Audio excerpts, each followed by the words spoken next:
ॐ शुक्लाम्भरधरं विष्णुं शशिवर्णं चतुर्भुजं प्रसन्नवदनं ध्यायेत् सर्वविघ्नोपशान्तये। आपदामपहर्तारं दातारं सर्वसम्पदां लोकाभिरामं श्रीरामं భూయో భూయో నమామ్యహం అని నా రామచంద్రమూర్తికి నమస్కారం చేసుకుని మనము మన రామాయణంలో అయోధ్యాకాండలో ఒక 100 సర్గలు పూర్తి చేసుకున్నాము. ఈ 100వ సర్గలో రామచంద్రమూర్తి భరతుణ్ణి చాలా ప్రశ్నలు అడిగారు. ఎన్ని ప్రశ్నలు అడిగారో, ఎన్ని విషయాలు అడిగాడో ఆయన అదే పనిగా అడుగుతూ వచ్చారు. వాటన్నిటిని మనము చూసుకుంటూ వచ్చాము. ఒక రాజు ఏ విధంగా వ్యవహరించవలసి ఉంటుంది, ఒక రాజు రాజ్యాన్ని ఏ విధంగా పాలించవలసి ఉంటుంది అని చూపిస్తూ వచ్చారు. అయితే అవన్నీ రామచంద్రమూర్తి ఒక రాజ్యాన్ని పాలిస్తున్న రాజుగా ఉన్న భరతుడికి చెప్తూ ఉన్న విషయాలు. ఆ విధంగా మనం చదువుకుంటూ వెళ్ళాం. అయితే అంత మాత్రమే కాదు కదా, వాల్మీకి మహర్షి రామాయణంలో ఒక సర్గ మొత్తము 60 పైగా శ్లోకాలు ఇన్ని రాసిచ్చినవి రామచంద్రమూర్తి భరతుణ్ణి నువ్వు రాజ్యపాలన బాగా చేస్తున్నావా అని అడగడం వరకే కాదు కదా, అంత మాత్రానికే ఎందుకు రాస్తారు ఇంత పెద్ద సర్గ? మన రామచంద్రమూర్తి భరతుణ్ణి భరతా నువ్వు రాజ్యపాలన బాగా చేస్తున్నావా అని అడగడం వరకే ఎందుకు ఉంటుంది? కాబట్టి దీన్ని మనం ఇప్పుడు రామచంద్రమూర్తి నన్ను అడుగుతూ ఉన్న ప్రశ్నలుగా చూసుకుంటూ వెళ్తాను. మీరు కూడా అంతే, ఎవరికి వాళ్ళు. ఎందుకు అంటే భరతుడొక్కడే రాజు కాదు, మనం కూడా రాజులమే. రాజులు 2 రకాలుగా ఉంటారు. ఒకళ్ళు రజోగుణంతో ఉన్నవాళ్ళు, రజోగుణంతో ఉన్న వాళ్ళను కూడా రాజులని పిలుస్తాము. ఒకళ్ళు ఆత్మారాములై రాజిల్లుతూ ఉంటారు, వాళ్ళు కూడా రాజులు. మనం ఇంకా ఆత్మారాములమై రాజిల్లడం అన్నది ఇంకా అంతవరకు అంత దూరం రాకపోతే, ఇటు సైడు రజోగుణంతో ఇంకా కర్మలు చేసుకుంటూ ఉన్న సమయంలో మనము మన కర్మలను ఎంత జాగ్రత్తగా నిర్వర్తిస్తున్నామో, మన ధర్మాలను ఎట్లా పాటిస్తున్నామో, రజోగుణంతో కర్మలు చేస్తున్న వాళ్ళమో అని రామచంద్రమూర్తి డైరెక్ట్గా మనల్ని అడుగుతున్న ప్రశ్నలివి. మనము ఎంతవరకు వచ్చాము? బాలకాండ మొత్తము 2,500 శ్లోకాలు పైగా చదువుకుంటూ వచ్చాము. అయోధ్యాకాండలో ఇన్ని వేల శ్లోకాలు చదివాము. ఒక 99 సర్గలు ఇందులో కూడా పూర్తి చేసుకున్నాము. ఇంత దూరము విని నువ్వు నేర్చుకున్నదేమి అని రామచంద్రమూర్తి మనకు పెడుతున్న పరీక్ష. తెలుసుకున్నావా? నేర్చుకున్నావా? ఎంత ఆచరిస్తున్నావు? ఎంత దూరం వచ్చావు? ఎట్లా ఉన్నావు? త్రికరణాలు శుద్ధిగా ఉన్నాయా?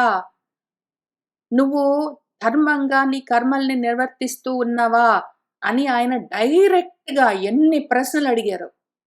వాటన్నిటిని చూసుకుంటూ వెళ్దాము. ఇట్లా ఉన్నావా? ఇట్లా ఉన్నావు గదు, ఇట్లానే ప్రవర్తిస్తున్నావు గదు, ఇట్లానే ప్రవర్తిస్తూ ఉన్నావు గదు అని ఆయన అడుగుతూ ఉన్నారు.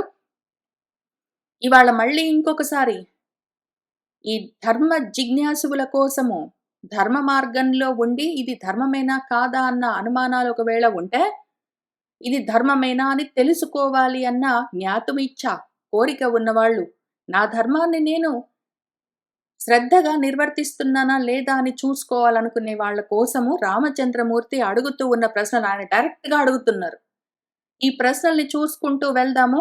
ఎవరికి వాళ్ళు జవాబులు మాత్రము మీ గుండెలోనే కూర్చున్న రామచంద్రమూర్తికి మీరే చెప్పుకోవలసి వస్తుంది. ఎవరికి వాళ్ళు.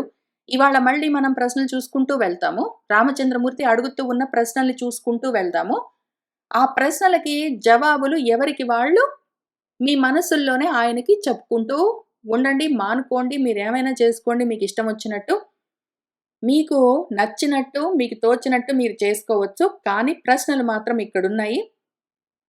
వాటిని ఇప్పుడు చదువుకుంటూ వెళ్తాము. మీరు మళ్ళీ వెనక్కొచ్చి అన్ని ప్రశ్నలు గుర్తు లేకపోతే ఈ సర్గని చూసుకుని 9వ ప్రశ్న దగ్గర నుంచి 9వ శ్లోకం దగ్గర నుంచి ప్రశ్నలు మొదలవుతాయి.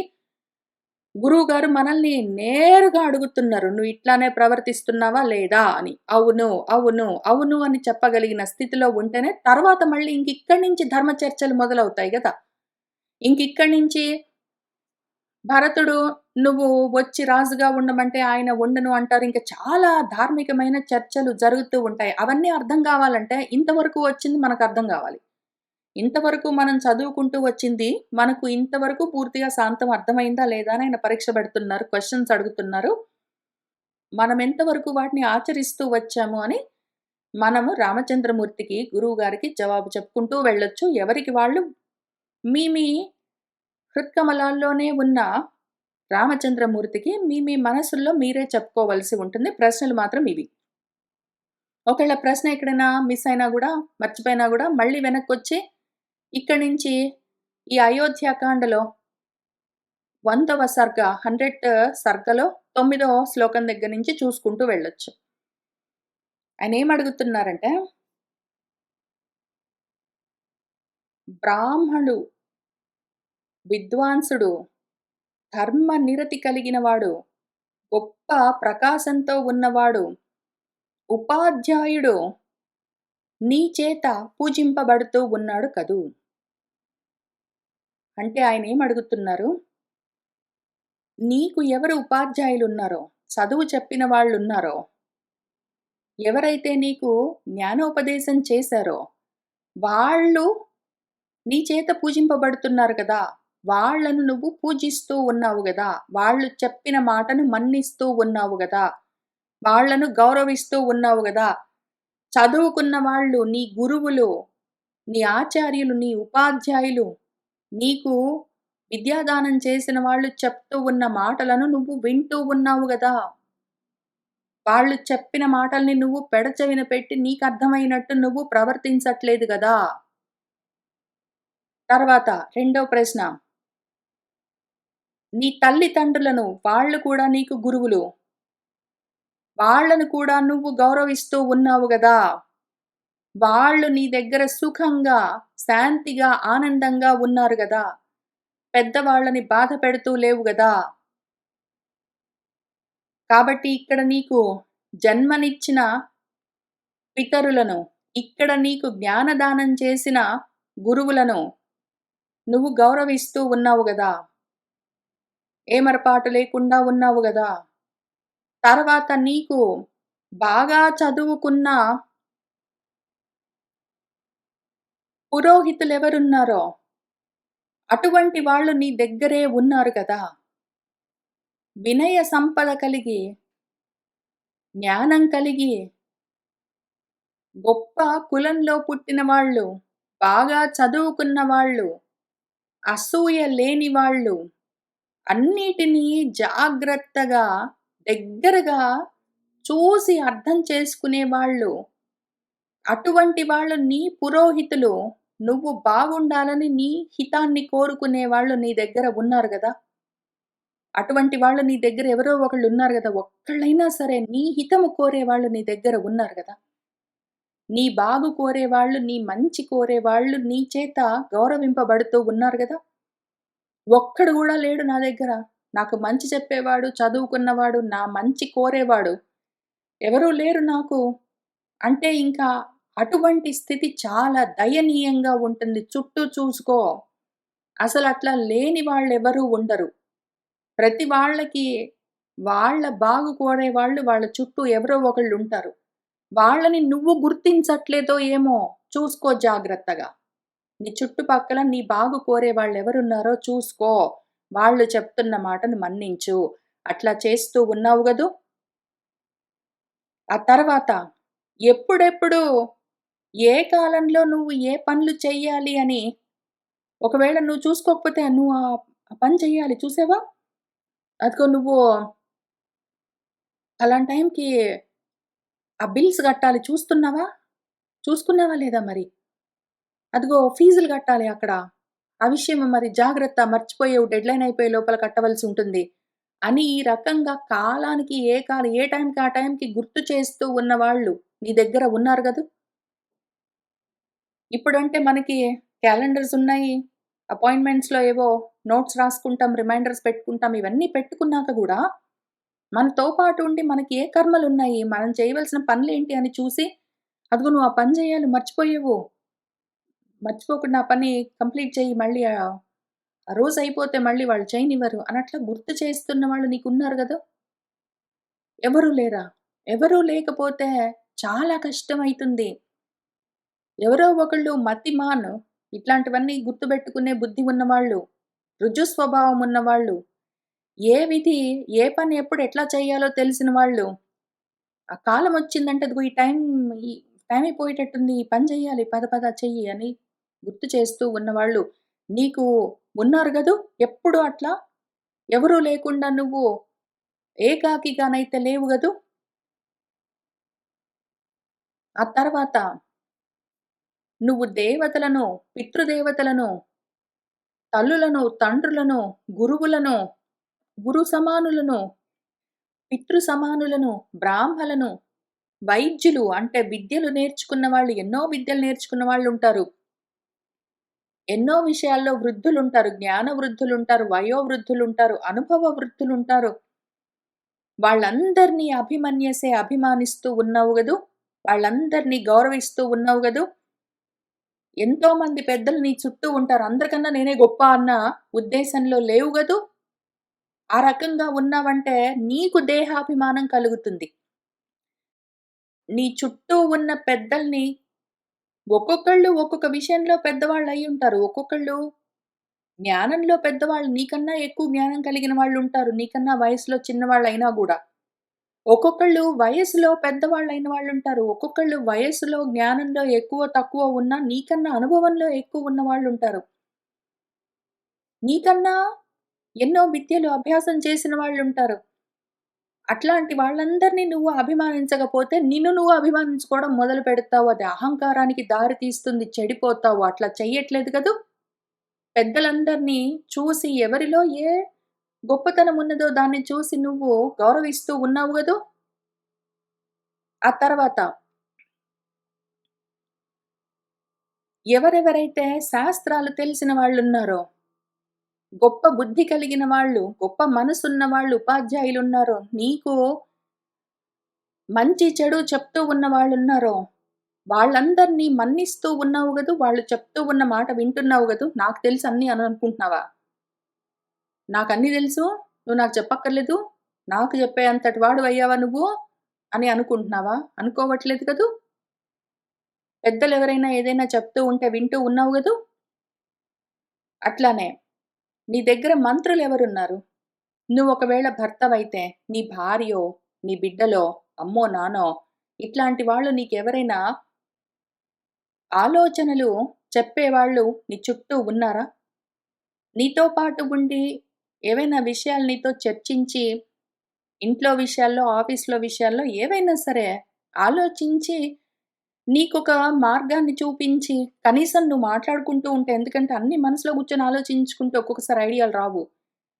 నమ్మకస్తులతో నువ్వు నమ్మిన వాళ్ళు నీ ఇంట్లో ఉంటే, నీ భార్యతోటో, నీ భర్తతోటో, పిల్లలతోటో, స్నేహితులతోటో, అమ్మతోటో, నాన్నతోటో, అత్తతోటో, మామతోటో, అక్కతోటో, ఎవరితోటో ఒకళ్ళతోటి అట్లాంటి మంత్రులు వాళ్ళు జితేంద్రియులై ఉండాలి. వాళ్ళు ప్రతిదానికి నీకు సలహా చెప్పేవాళ్ళు ప్రతిదానికి కోపం తెచ్చుకుంటారు. ఏవేవో వాళ్ళకి అవిష్టం, ఇవిష్టం అనుకుంటూ ఉంటారు. అటువంటి వాళ్ళు నీకు సలహా చెప్తే, అటువంటి సలహాలు ఫలిస్తాయి, ఫలించకపోతాయి. వాళ్ళు జితేంద్రియులై ఉన్న కోరికలు, కోపాలు లేకుండా శాంతిగా ఉండి, నువ్వు చెప్తున్నది విని, అవును ఇదిట్లా చేద్దాము, ఇదిట్లా వద్దు, నువ్విట్లా ఆలోచించుకో అని చెప్పేవాళ్ళు నీకున్నారు గదూ!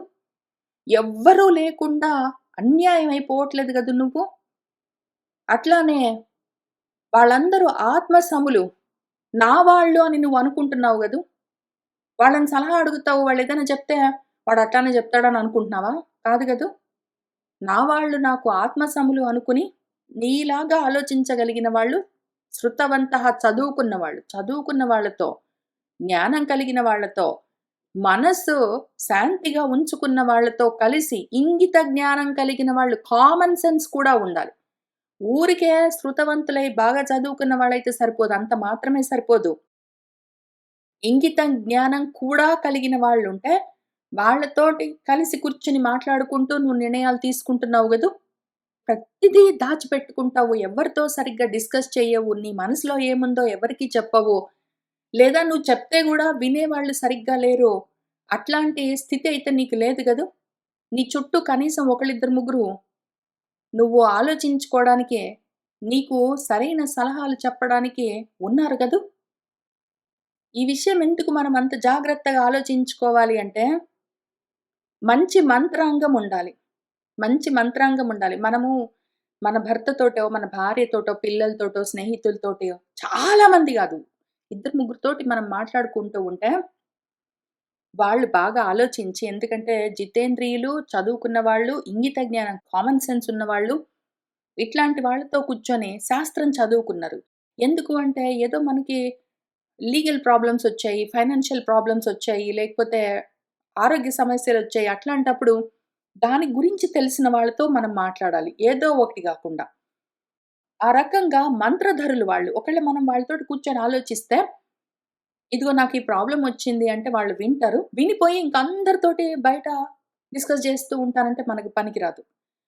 వాడు అడిగాడండి, వాడికి కష్టం వచ్చిందని చెప్తే నేను వాడికి సలహా చెప్పాను. వాడు అవును, నువ్వు ఇంత మంచి సలహా చెప్పావన్నాడు. వాడు ఇట్లా చేసుకుంటున్నాడని వాడు ఇంకా ఆ ఆలోచనని దాచిపెట్టడు. ప్రైవేట్‌గా ఇప్పుడు ప్రతిదీ రహస్యంగా, సీక్రెట్‌గా ఉంచవలసిన పని లేదు. కానీ రహస్యంగా, సీక్రెట్‌గా ఉంచవలసిన విషయాలకి, ప్రైవేట్‌గా, పర్సనల్‌గా ఉంచుకోవాల్సిన విషయాలకి తేడాలుంటాయి. ప్రతిదీ సీక్రెట్‌గా ఉంచవలసిన పని లేదు గానీ, అన్నీ బట్టబయలు జేసుకోవాల్సిన అవసరం గూడా లేదు. కొన్ని ప్రైవేట్‌గా ఉంచుకోవచ్చు. ప్రైవసీ దేనికోసమో, సీక్రెసీ దేనికోసమో తెలిసి వ్యవహరించాలి. అన్ని విషయాలు అందరికి పబ్లిక్‌గా చెప్పుకుంటూ తిరగం గాబట్టి, ప్రైవేట్‌గా మనం మన వాళ్ళతో మాట్లాడుకుంటున్న విషయం అక్కడే ఉండాలింకది. క్లోజ్ డోర్స్‌లో ఉండాలి. అందరికీ తెలియవలసిన పని లేదు. మనం ఇంట్లో మన పిల్లలతోటో, మన భార్యతోటో, భర్తతోటో మాట్లాడుతున్న విషయాలు, మన స్నేహితులతో, మన క్లోజ్‌గా ఉన్నవాళ్ళు, మన మనసులను, మన పరిస్థితులను అర్థం చేసుకొని, మనకు తగిన సలహాలు ఇవ్వగలిగిన వాళ్ళు, తెలిసిన వాళ్ళు ఎవరైనా ఉంటే వాళ్ళతో మాట్లాడుకుంటే ఆ విషయం అక్కడే ఉండాలి. వాళ్ళు పోయి ఇంక అందరితోటి డిస్కస్ చేస్తున్నారంటే అట్లాంటి వాళ్ళతో మనం డిస్కస్ చెయ్యరాదు. మనం జాగ్రత్తగా ఉండాలి. ఎప్పుడైనా సరే ప్రైవసీ ఏంటి? సీక్రెసీ ఏంటి? అని తెలిసి ఉండాలి. ఆ రకంగా ఉన్నావు గదూ! అట్లా ఉంటేనే మనం ఏదైనా పని చేశామంటే దాన్ని సాధిస్తాము. మనం అనుకుంటున్న పని అనుకుంటూ ఉండగానే అందరికీ తెలిసిపోతూ ఉంటే ఆ పని జరగొచ్చు, జరగకపోవచ్చు, చెడిపోవచ్చు గూడా. కాబట్టి మనం ఏదైనా చేస్తూ ఉన్నప్పుడు మన వాళ్ళతో మనము ఎవరిని నమ్ముతామో వాళ్ళతో విచారించుకోవాలి. జాగ్రత్తగా చేసుకోవాలి. ఇట్లా చేస్తే విజయం కలుగుతుంది అని చెప్తూ ఉన్నారు రామచంద్రమూర్తి. ఎందుకు అని చెప్పి మరీ ప్రశ్నలడుగుతున్నారు. మీనా, నీకిట్లాంటి వాళ్ళు ఉన్నారు గదూ! ఇట్లాంటి మంత్రులు నీతో పాటు ఉన్నారు గదా! నువ్వు ఆలోచించుకోవడానికి వీలుగా. ఇంత జాగ్రత్తగా లేకపోతే నష్టం కలుగుతుంది. అందుకని అడుగుతున్నాను అని ఎక్స్‌ప్లెయిన్ చేస్తూనే ఆయన ఈ ప్రశ్న అడుగుతున్నారు మనల్ని. కాబట్టి మనం జాగ్రత్తగా చూసుకోవాలి. ఇట్లానే ఉన్నారు గురువుగారు. ఒకళ్ళిద్దరు నేను నమ్మిన వాళ్ళు నాతో పాటు ఉన్నారు. కష్టం కలిగినా, మంచి జరిగినా, చెడు కలిగినా వాళ్ళతో కూర్చొని ఆలోచించుకుని, నేను ఏదైనా ఒక ఉపాయాన్ని చూసుకుని అమలు పరుచుకోవడానికి వీలుగా నాకున్నారండి అని ఒకవేళ చెప్పుకోగలిగితే, అట్లా ఉంటే మీరు చూసి ఆలోచించుకుని ఎవరెవరున్నారు అని పేర్లతో సహా ఇదిగో వీళ్ళున్నారండి. వీళ్ళతో నాకేమైనా కష్టమొస్తే నేను డిస్కస్ చేస్తాను అని అట్లా గురువుగారికి జవాబు మీరు చెప్పుకోదలుచుకుంటే చెప్పుకోవచ్చు. ఇదంతా క్వెషన్ పేపర్. నేను ఓన్లీ క్వెషన్ పేపర్ చదువుతున్నాను. ఈ ప్రశ్నలన్నిటికి నేను గురువుగారికి జవాబు చెప్పుకున్నాను. మళ్ళీ చెప్పుకుంటాను. మళ్ళీ వెనక్కెళ్ళి మళ్ళీ చూసుకొని మళ్ళీ చెప్తాను గూడా. నాకెప్పుడెప్పుడు కావాలనిపిస్తే అప్పుడప్పుడు అసలు వీళ్ళందరికన్నా ఎక్కువ నాకు మంత్రకోవిదులెవరు? నాకున్న మంత్రకోవిదులు గురువుగారికి ఎట్లైనా నేను జవాబు చెప్తూనే ఉంటాను. మీకోసం కూడా మీకెన్నో సార్లు చెప్పాను. నేను మళ్ళీ చెప్తాను గూడా. నాకెవరు? నేను నమ్మిన నా మంత్రి నా కూతురు. నాకు ఇంకొక ఫ్రెండున్నది. వాళ్ళిద్దరితో ఏదైనా చెప్పుకోగలను. ఏదైనా సరే నాకు మంచి గాని, చెడు గాని ఏదైనా జరిగిందంటే, ఏదైనా ఉన్నది అంటే వాళ్ళిద్దరితో మాట్లాడుకుంటాను. నా కూతురుతో అంటే ఎప్పుడు పడితే అప్పుడు మాట్లాడుకోవచ్చు. నా స్నేహితురాలతో అవసరమైనప్పుడు ఫోను చేసి మాట్లాడతాను. అయితే ఇవాళ ఫోను చేసినాక మళ్ళీ 5, 6 ఏళ్లకి ఫోను చేసినా పర్వాలేదు, 6 నిమిషాలకి చేసినా పర్వాలేదు. "ఏమమ్మా! ఇన్ని రోజుల నుంచి నాకు ఫోను చేయలేదు. నన్ను మర్చిపోయావు." ఇట్లాంటి నిష్ఠూరాలన్నీ ఉండవక్కడ. విషయం డిస్కస్ చేయడం వరకే ఉంటుంది. ఆమె నాకు ఫోను చేసినా, నేను ఆమెకు చేసినా. అట్లా అంతవరకు మాత్రం నాకు కూడా ఉన్నారు. అంతవరకు మాత్రము మెయింటైన్ చేస్తాను. ఈ విషయము గురుగారికి తెలుసు. వీళ్ళిద్దరు కాక, వీళ్ళిద్దరు ఇంట్లో నా కూతురు, బయట నా స్నేహితురాలు వీళ్ళిద్దరు కాక, నాకు ముఖ్యంగా ఉన్న ఇంకొక మహామంత్రి, గొప్ప బుద్ధి నా గురువుగారే. నా గుండెలో ఉంటారు. అక్కడి నుంచి ఆయనతో చాలా మాట్లాడుకుంటాను. చాలా విషయాలు అక్కడే చర్చిస్తూ ఉంటాను ఆయనతో పాటే. ఆయనే చూపిస్తూ ఉంటారు మార్గాలన్నీ, సలహాలన్నీ చెప్తూ ఉంటారు. ఒక్కొక్కసారి నాకు లోపల విషయం సరిగ్గా అర్థం కాకపోతే బయట మళ్ళీ నా కూతురు రూపంలో చెప్తూ ఉంటారు. లేదా మీ అందరి రూపంలో నాకు కనిపించిన వాళ్ళు, నాకు తెలిసిన వాళ్ళు, తెలియని వాళ్ళు, నా వాళ్ళు అందరి రూపంలో ఏదో ఒక రూపంలో మళ్ళీ సలహా చెప్తూనే ఉంటారు. కాక ముఖ్యంగా నాకున్న మంత్రులు వీళ్ళు. ఈ విషయం గూడా గురువుగారికి నేను జవాబు చెప్పుకున్నాను. ఈ ప్రశ్నకి జవాబు చెప్పుకున్నాను. కాక నువ్వు నిద్రావసమై ఉండడం అన్నది లేదు గదూ! నువ్వు ప్రతిరోజు పొద్దున్నే తెల్లవారుజామున నిద్ర మేల్కుంటున్న సమయంలో ఆ రోజు చేయవలసిన పనులేమున్నాయని ఆలోచించుకుని, జాగ్రత్తగా లేచి ఆ కార్యాలను నిర్వర్తిస్తున్నావు కదూ! ఏదో లేస్తావు ఆ రోజు ఏదో జరగాల్సింది జరుగుతుంది. జరిగితే జరుగుతుంది లేపోతే లేదు. మళ్ళీ పోయి పడుకుంటావు. మళ్ళీ లేస్తావు. ఇంకేదో ఒకటి గో విత్ ద ఫ్లో అనుకుంటూ ఏది జరిగితే అది జరుగుతుంది మంచిదనుకోని ఆ రకంగా అయితే లేవు గదూ! జాగ్రత్తగా ఆ రోజు నువ్వు చేయవలసినవేవున్నాయో ఏంటో ఆలోచించుకుని, లేచి ఆ పనులను అంత శ్రద్ధగా నువ్వు పూర్తి చేస్తున్నావు గదూ! అని అడుగుతూ ఉన్నారు గురువుగారు. చేస్తున్నాను గురువుగారు. ఆ రోజుకి మూడో, నాలుగో అనుకుంటాను. 5 వరకు అనుకుంటే గూడా చేయలేను ఒక్కొక్కసారి. మూడో, నాలుగో ఇవాల్టికి చేస్తానని అనుకుంటాను. అంతవరకు చేస్తాను. ఒక్కొక్కసారి కొంచెం ఎక్కువ యాంబిషియస్‌గా వీకెండ్‌లో నాలుగో, ఐదో పనులు పెట్టుకుంటే గూడా చేయలేకపోతే, పర్వాలేదు రెండో, మూడో ఇంతవరకు చేస్తానని అనుకున్నవి ఫినిష్ చేస్తున్నాను గురుగారు. అట్లానే చేస్తున్నాను. ప్రతిరోజు ఆలోచించుకునే లేస్తాను. లేచిన తర్వాత పడుకునేలోగా అందులో చేయగలిగినవన్నీ చిత్తశుద్ధితో, శక్తి వంచన లేకుండా పూర్తి చేసుకుంటూ వెళ్తూ ఉన్నాను గురుగారు. ఆ తర్వాత నువ్వు ఒక్కడివే గూర్చొని రకరకాల ఆలోచనలన్నీ చేసుకుని నిర్ణయాలన్నీ తీసుకోవట్లేదు గదూ! చేయట్లేదు గురువుగారు. నేను ఒక్కదాన్ని కూర్చొని నిర్ణయాలన్నీ తీసుకోను. నేను నా కూతురుతోటి అట్లా ఆలోచించుకునే చేస్తాను. ఒకవేళ ఇక్కడ చదువుకునే విషయాలు నా కూతురుతోటి ఆలోచించుకుని చేసేందుకేముండదు గాబట్టి, ఎక్కువగా చెయ్యను గాబట్టి, అవి కూడా కొంతవరకు చేస్తాను. చాలా మటుకు ఇక్కడే కూర్చొని మీ అందరితో చేస్తూ ఉంటాను నేను. ఇక్కడ నాతో పాటు ఇదే సాధనలో ఉన్న నా వాళ్ళందరితో కలిసి కూర్చొని ఆలోచించుకుని, ఇట్లా చేద్దాము. ఇన్ని రోజులు పడుతుంది. ఈ విధంగా చేద్దాము అని ఆలోచించుకునే ప్రయత్నం చేస్తున్నాను గురుగారు. ఒకదాన్ని కూర్చొని ఆలోచించుకుని ఏంటేంటో చేయట్లేదు. అట్లనే బహుభిహి ఇంకా అందరితో కూర్చొని పబ్లిక్ మీటింగ్ పెట్టి సభల్లో కూర్చొని నిర్ణయాలన్నీ తీసుకోవట్లేదు. చాలా మందితోటి కూర్చొని ఆలోచించను. నేనొక్కదాన్నే కూర్చొని నిర్ణయాలు తీసుకోను. పైగా నేను నిర్ణయాలు తీసుకొని ఆలోచించుకున్నది ఆలోచించుకున్నట్టే అందరికి తెలిసిపోవడం, ఇంకా ఆ పని జరగకుండా పోవడం అన్నది లేదు గురువుగారు. అనుకున్నంత వరకు చేస్తూ ఉన్నాను. అవి జరుగుతూ ఉన్నాయి. ఒకవేళ ఎక్కడైనా ఆగితే మీ దగ్గరకొచ్చి నిలబడి చెప్తూనే ఉన్నాను. మీరే మళ్ళీ మార్గం చూపిస్తున్నారు. ఆ తర్వాత లఘుమూలము కొంత ఇన్వెస్ట్‌మెంట్ తోటి గొప్ప లాభము, ప్రయోజనమున్న కర్మలే ఆలోచించి చేస్తూ ఉన్నావు గదూ! చాలా శ్రమబడి పెద్ద ఎక్కువేమి లాభం లేని పనులన్నీ చెయ్యట్లేదు కదూ అని అడుగుతున్నారు. పైగా ఇంత ప్రయత్నం చేస్తే నాకు ఈ లాభం ఉంటుంది అని చూసుకున్న తర్వాత, దాన్ని చేయకుండా సరే తర్వాత చేద్దాంలే పోనీలే అని కాలయాపనలన్నీ చెయ్యట్లేదు గదూ! అని అడుగుతున్నారు. తర్వాత పనులు మొదలుపెట్టి చేసేసిన తర్వాతనో, చేస్తూ ఉండగానో అందరికీ తెలుస్తూ ఉన్నది గదా! నువ్వు చేయకన్నా ముందే అందరికీ అన్నీ తెలిసిపోవట్లేదు గదా! అని అడిగారు. అవునండి. అట్లానే ప్రవర్తిస్తున్నాను. అట్లానే ఎవరైనా నువ్వు చేయబోతున్న పనులని రకరకాల తర్కాలతో ఆర్గ్యుమెంట్స్ చేసి, రకరకాల క్వెషన్స్ అన్నీ అడిగి, ఏం చేస్తున్నావు? దాని గురించి ఏమనుకుంటున్నావు? ఎక్కడికెళ్ళావు? ఎవరితో మాట్లాడావు? ఎందుకు? అని రకరకాల ప్రశ్నలడిగితే, నేను ఏమి చేద్దామనుకుంటున్నానో ఆ విషయాన్ని వాళ్ళకి అవసరం లేకపోయినా గూడా చెప్పడం అన్నది చెయ్యట్లేదు కదూ అని అడుగుతున్నారు. చెయ్యట్లేదండి.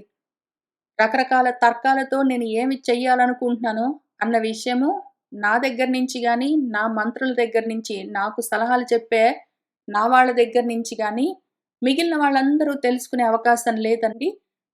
మంత్రాలను, ఆలోచనలను చాలా జాగ్రత్తగానే కాపాడుకుంటూ ఉంటాను.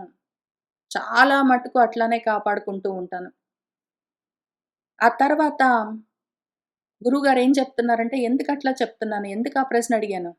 జాగ్రత్తగా ఉండు. అందరికి నువ్వు చేస్తున్న పనులన్నీ అందరికీ తెలియవలసిన అవసరం లేదు. ఎందుకు అంటే, మూర్ఖులుంటారు. చాలా మంది మూర్ఖులు నీ చుట్టూ ఉన్నారనుకో, వాళ్ళందరూ నీకు పనికొచ్చే సలహాలు చెప్పరు.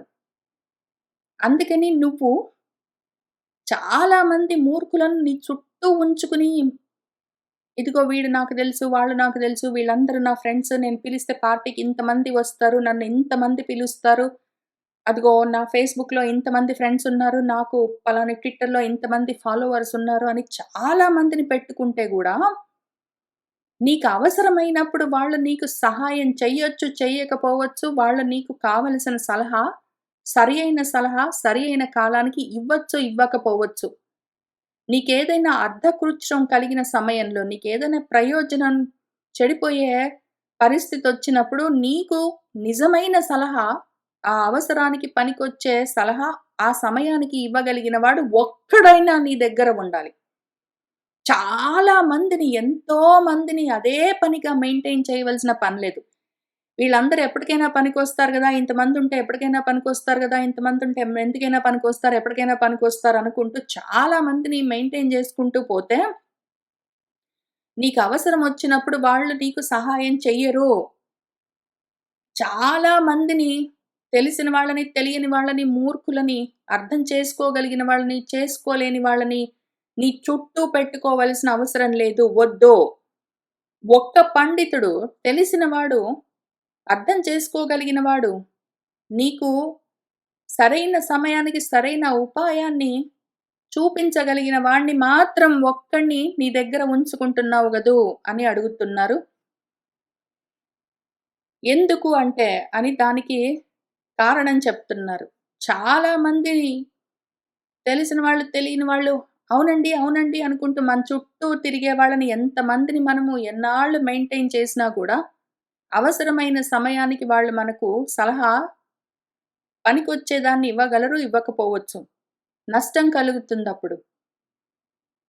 అటువంటి మహీపతి రాజు, లేదా ఇక్కడ మనం రజోగుణంతో ఉన్న వాళ్ళ గురించి చెప్పుకుంటూ ఉన్నాం. కర్మలు చేసుకుంటూ ఉన్నవాళ్ళం కాబట్టి, కర్మలు చేస్తూ ఉన్నవాళ్ళు పనులలో ఉంటారు. పనులలో ఉన్నవాళ్ళు చాలా ప్రయత్నం మీద టైమంతా తయారు చేసుకొని, ఎంతో మంది అర్థం చేసుకునే వాళ్ళుంటారు, అర్థం చేసుకోని వాళ్ళుంటారు. రకరకాల మందిని అందరినీ పట్టుకుని పాకులాడితే, అట్లాంటి వాళ్ళు సహస్రాలుండొచ్చు, ఆయుతాలుండొచ్చు. వందల మంది, వేల మంది ఫాలోవర్స్, ఫ్రెండ్స్, కనెక్షన్స్ అందరూ ఉండొచ్చు. కానీ తేషు వాళ్ళలో సహాయత నాస్తి. వాళ్ళు సహాయానికి రారు. నీకవసరమైనప్పుడు వాళ్ళందరూ నీకు సహాయం చేస్తారని లేదు. ఆ నంబర్‌లన్నీ చూసుకుని, నాకు వేల మందున్నారు, కోట్ల మంది ఉన్నారు, సహస్రాలున్నారు, అయుతాలున్నారని నంబర్‌లన్నీ చూసుకోకు. వాళ్ళలో నీకు సహాయము ఉండదు. ఒక్కడిని పెట్టుకో. నమ్మకస్తుడిని పెట్టుకో. నీ టైమ్‌ని వాళ్ళ దగ్గర ఇన్వెస్టింగ్ చెయ్యి.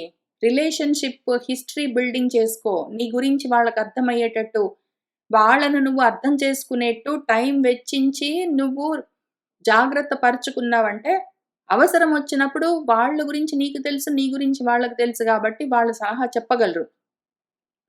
ఎవరెవరితోటో చాలా మందితోటి మాట మాటకి కలుస్తావు, పార్టీలన్నీ చేసుకుంటావు, మెసేజ్‌లన్నీ ఇస్తావు, ఊరికనే మాట్లాడతావు. కానీ వాళ్ళ గురించి నీకు సరిగ్గా తెలీదు. నీ గురించి వాళ్ళకి తెలీదు. అవసరమైనప్పుడు వాళ్ళు సహాయానికి రారు.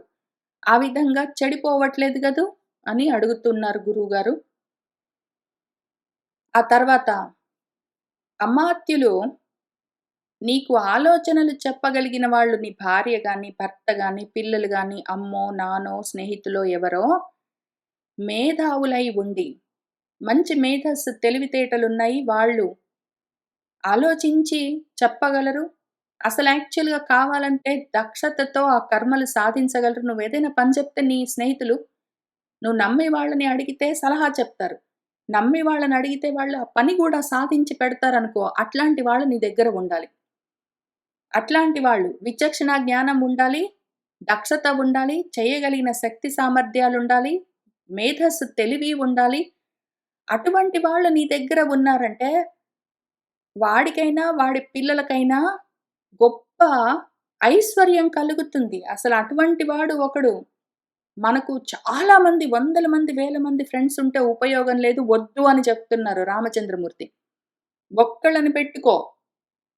ఒక్కళ్ళిద్దరు కొంతమంది ఉంటే చాలు. అట్లాంటి వాళ్ళు ఒక్కళ్ళు ఉండి లేదా ఇద్దరు ముగ్గురున్నారు అంతే. అంతకన్నా ఎక్కువ లేరు. నువ్వు కూర్చొని వాళ్ళతోటి ఆలోచించుకో. ఒక స్నేహితుడున్నాడు. నువ్వు అడుగు లేతే నీ కొడుకున్నాడు. నువ్వు అడుగు లేతే నీ భార్యో, నీ భర్తో. వాళ్ళు ఆ పని సాధించి పెడతారు. ఇదిగో ఈ పని జరగాలని వాళ్ళకి చెప్తే సరే అనుకుంటారు. మీరు వాళ్ళు ఒక్క మాట మీద ఉండి వాళ్ళు వెళ్తారు. ఆ పని సాధించుకొనొస్తారు. ఆ రకంగా ఉండాలి. ఆ రకంగా ఉండాలి. ఇంట్లో నీ కొడుకుతోటి, నీ కూతురుతోటి, నీ భర్తతోటి, నీ భార్యతోటి నీకు సఖ్యత లేదు. అసలు ఓపెన్‌గా ఏదైనా విషయం డిస్కస్ చేసుకోవడానికి లేదు. మంచి సలహాలు ఇస్తారన్న నమ్మకం లేదు. అడిగితే నీ కోసం ఏదైనా చేసి పెడతారన్న ఆశ లేదంటే ఏమైపోతావు? చెడిపోతావు. ఇవన్నీ ఎందుకు అవసరము? ధర్మ మార్గంలో ఉండి ఇవన్నీ మనం ఎందుకు ఉన్నాయా? లేవా నాకు? అని చూసుకోవడం ఎందుకు అవసరమంటే, ఇవన్నీ లేకపోతే ఎవ్వడు ఇంట్లో నువ్వు చెప్పిన మాట వినడు. ఏదైనా నీకు కష్టమొచ్చింది అంటే నీకు సలహా చెప్పేందుకు ఎవరు ఇంట్లోనో, బయటో ఎక్కడా లేరు. నువ్వు కావాలంటే నువ్వు అడిగిన పని చేసి పెట్టేందుకు ఎవడు లేడు అంటే, ఇంక వీటి పైనే ఉంటుంది నీ మనసు వచ్చి కూర్చొని ఇవన్నీ చదివి అర్థం చేసుకొని, ఏదో బ్రహ్మ మార్గంలో, ఆత్మ మార్గంలో ఉండడానికి ఎక్కడ నీకు సమయం ఉంటుంది? మనసులో శాంతి లేదు. బయట టైము లేదు. నీ ఒంట్లో శక్తి ఉండదు. వీటితోటి కొట్లాడుకొని అన్ని పనులకి నువ్వే వెళ్ళాలి. అన్నీ నువ్వే ఆలోచించుకోవాలి. అన్నీ నువ్వే చేసుకోవాలంటే టైము ఉండదు. మనశ్శాంతి ఉండదు. చెడిపోతావు. నీకు శాంతి ఉండాలి అంటే నువ్వు నమ్మే వాళ్ళు ఒక్కళ్ళైనా నీ చుట్టుపక్కల నీతో పాటు ఉండాలి. కావాలంటే మంచి సలహా చెప్పేవాళ్ళుండాలి. అవసరమైతే నీ కోసం ఏదైనా చేసి పెట్టేవాళ్ళుండాలి. లేకపోతే చెడిపోతావు. చూసుకో జాగ్రత్త అని చెప్తున్నారు. ఇట్లాంటి వాళ్ళు మనకు ఉన్నారా లేదా అని మనం ఆలోచించుకోవాలి. ఉంటే ఇదిగో ఉన్నారండి అని వాళ్ళ పేర్లతో సహా గురువుగారికి చెప్పుకోండి మీకు కావాలనిపిస్తే. లేకపోతే లేరండి మరి అని అడగండి. ఆయనే మార్గం ఏమైనా చూపిస్తారేమో చూడండి. ఆ తర్వాత నువ్వు ఏ ఏ పనులకి ఎవరెవరిని పంపిస్తున్నావు? ఏదో మీ ఇంట్లో పెద్ద శుభకార్యం చేస్తూ ఉన్నప్పుడు దగ్గర బంధువులను ఆ శుభకార్యానికి పిలవడం కోసం పంపించే సమయంలో మీ దగ్గర పనిచేస్తున్న వాళ్ళని పంపించడం అట్లా చేయట్లేదు గదూ! అట్లాంటప్పుడు నువ్వే స్వయంగా వెళ్ళడమో, నీ భార్యనో, భర్తనో, బిడ్డలనో పంపించడమో, ఆ రకంగా ఎటువంటి పనికి అటువంటి వాళ్ళను తగిన వాళ్ళని చూసి పంపిస్తూ ఉన్నావు గదూ! ఎంత పని చేయడానికి ఎటువంటి వాళ్ళని పంపించాలి అని చూసి చెయ్యాలి. కూరగాయలవి తేవడానికి కావాలంటే కొడుకునో, కూతురినో పంపించొచ్చు. లేదా ఏదో కార్‌లవన్నీ రిపేర్ చేయడానికి భర్తనో, భార్యనో కొంచెం ఈ పని చేస్తావా అని చెప్పి పంపించొచ్చు. అట్లా చూసుకొని ఏ పని ఎవరికి చెప్పాలి అని ఆలోచించుకుని చేస్తూ ఉన్నావు గదూ! చిన్న చిన్న పనులకి పెద్ద పెద్ద వాళ్ళందరిని పంపించడము, పెద్ద పనులకి చిన్న వాళ్ళని పంపించడము అట్లా అయితే చేయట్లేదు గదూ! ఆ తర్వాత చాలా ముఖ్యమైన పని ఏదైనా ఉన్నది అంటే మాత్రము, చాలా ముఖ్యమైన శ్రేష్టమైన పని ఉన్నది అంటే మాత్రము, నీ దగ్గర ఉన్న వాళ్ళందరిలో శ్రేష్ఠులెవరో చూసి వాళ్ళను ఆ పనిలో నియమించడం అన్నది చేస్తూ ఉన్నావు గదూ! ఏదో మీ ఇంట్లో పెళ్లి చేస్తూ ఉన్నావు. పెళ్ళికొచ్చిన వాళ్ళని నువ్వో, నీ వాళ్ళో, నీ కుటుంబ సభ్యులో పలకరిస్తే ఎట్లా ఉంటుంది? ఎవరో తెలియని సంబంధం లేని వాళ్ళని పెడితే ఎట్లా ఉంటుంది? అవన్నీ చూసుకొని జాగ్రత్తగా చేస్తూ ఉన్నావు గదూ! ఎటువంటి పనికి ఎవరిని ఉపయోగించుకోవాలి అని. ఆ తర్వాత ఇంట్లో ఒకవేళ నీ పిల్లలున్నారనుకో, నీ భార్య వాళ్ళని కొంచెం తీవ్రంగా దండిస్తూ ఉన్నదనుకో, అప్పుడు నువ్వు చూసి చూడనట్టు ఊరుకోవడము, పట్టించుకోకపోవడము ఇవన్నీ చేయట్లేదు గదూ! లేదా నీ భర్త నీ పిల్లలనో లేతే పెద్దలనో ఎవరినో తీవ్రంగా మాట్లాడడము, దూషించడం అట్లాంటివన్నీ చేస్తుంటే నువ్వు పట్టించుకోకుండా ఆయన అంతేలే మరేం చేస్తానులే అని ఊరుకోవడం అట్లాంటివి చేయట్లేదు గదూ! ఎందుకు అంటే భార్యాభర్త, బిడ్డలు వీళ్ళు ఒకళ్ళకొకళ్ళు మంత్రులుగా ఉండాలి. ఒకళ్ళ మాట ఒకళ్ళు వింటూ ఒకళ్ళతో ఒకళ్ళు సఖ్యంగా ఉండాలి. ఇంట్లో ఉగ్రమైన దండనలు, తీవ్రమైన మాటలు, పరుషమైన చేష్టలు ఇట్లాంటివన్నీ ఉంటే చూసుకుంటూ ఊరుకోవడం అన్నీ చెయ్యరాదు. పిల్లల్ని అన్యాయంగా భార్యో, భర్తో అమ్మో, నాన్నో కొడుతూ ఉంటే చూసుకుంటూ ఊరుకోవడము, అన్యాయంగా మాటి మాటికి తిడుతూ ఉంటే చూస్తూ ఊరుకోవడము, అవి చేయట్లేదు కదూ అని అడుగుతున్నారు. ఈ విషయం దగ్గర మాత్రం ఎవరికి వాళ్ళు ఆగి ఆలోచించుకోండి. ఆగి ఆలోచించుకోండి. దాటుకుంటూ వెళ్ళొద్దు. ఇంట్లో ఉగ్రమైన దండనలు, అక్కర్లేని పరుషమైన మాటలు, తీవ్రంగా వ్యవహరించడాలు జనరల్‌గా జరుగుతూ ఉంటాయి. భర్త ఒకవేళ పిల్లల పట్ల అట్లా ఉన్నా, భార్య పట్ల అట్లా ఉన్న భార్య ఏమి అనలేక నోరు మూసుకొని కూర్చోవడం. లేతే భార్య అట్లా విపరీతంగా ప్రవర్తిస్తుంటే భర్త ఏమి అనలేక గుడ్లప్పగించి చూసుకుంటూ ఊరుకోవడం. లేతే పిల్లలు అట్లా తీవ్రంగా ఉంటే తల్లిదండ్రులు ఏమి అనలేక ఊరుకోవడం. ఇట్లాంటివన్నీ జరుగుతూ ఉన్నాయనుకోండి. ఆ విధంగా ఉంటే మనశ్శాంతి ఉండదు. ఇంట్లో శాంతి లేకపోతే మనసులకు శాంతి ఉండదు. ఇంట్లో మనసులో శాంతి లేకపోతే ఏమి సాధించలేరు.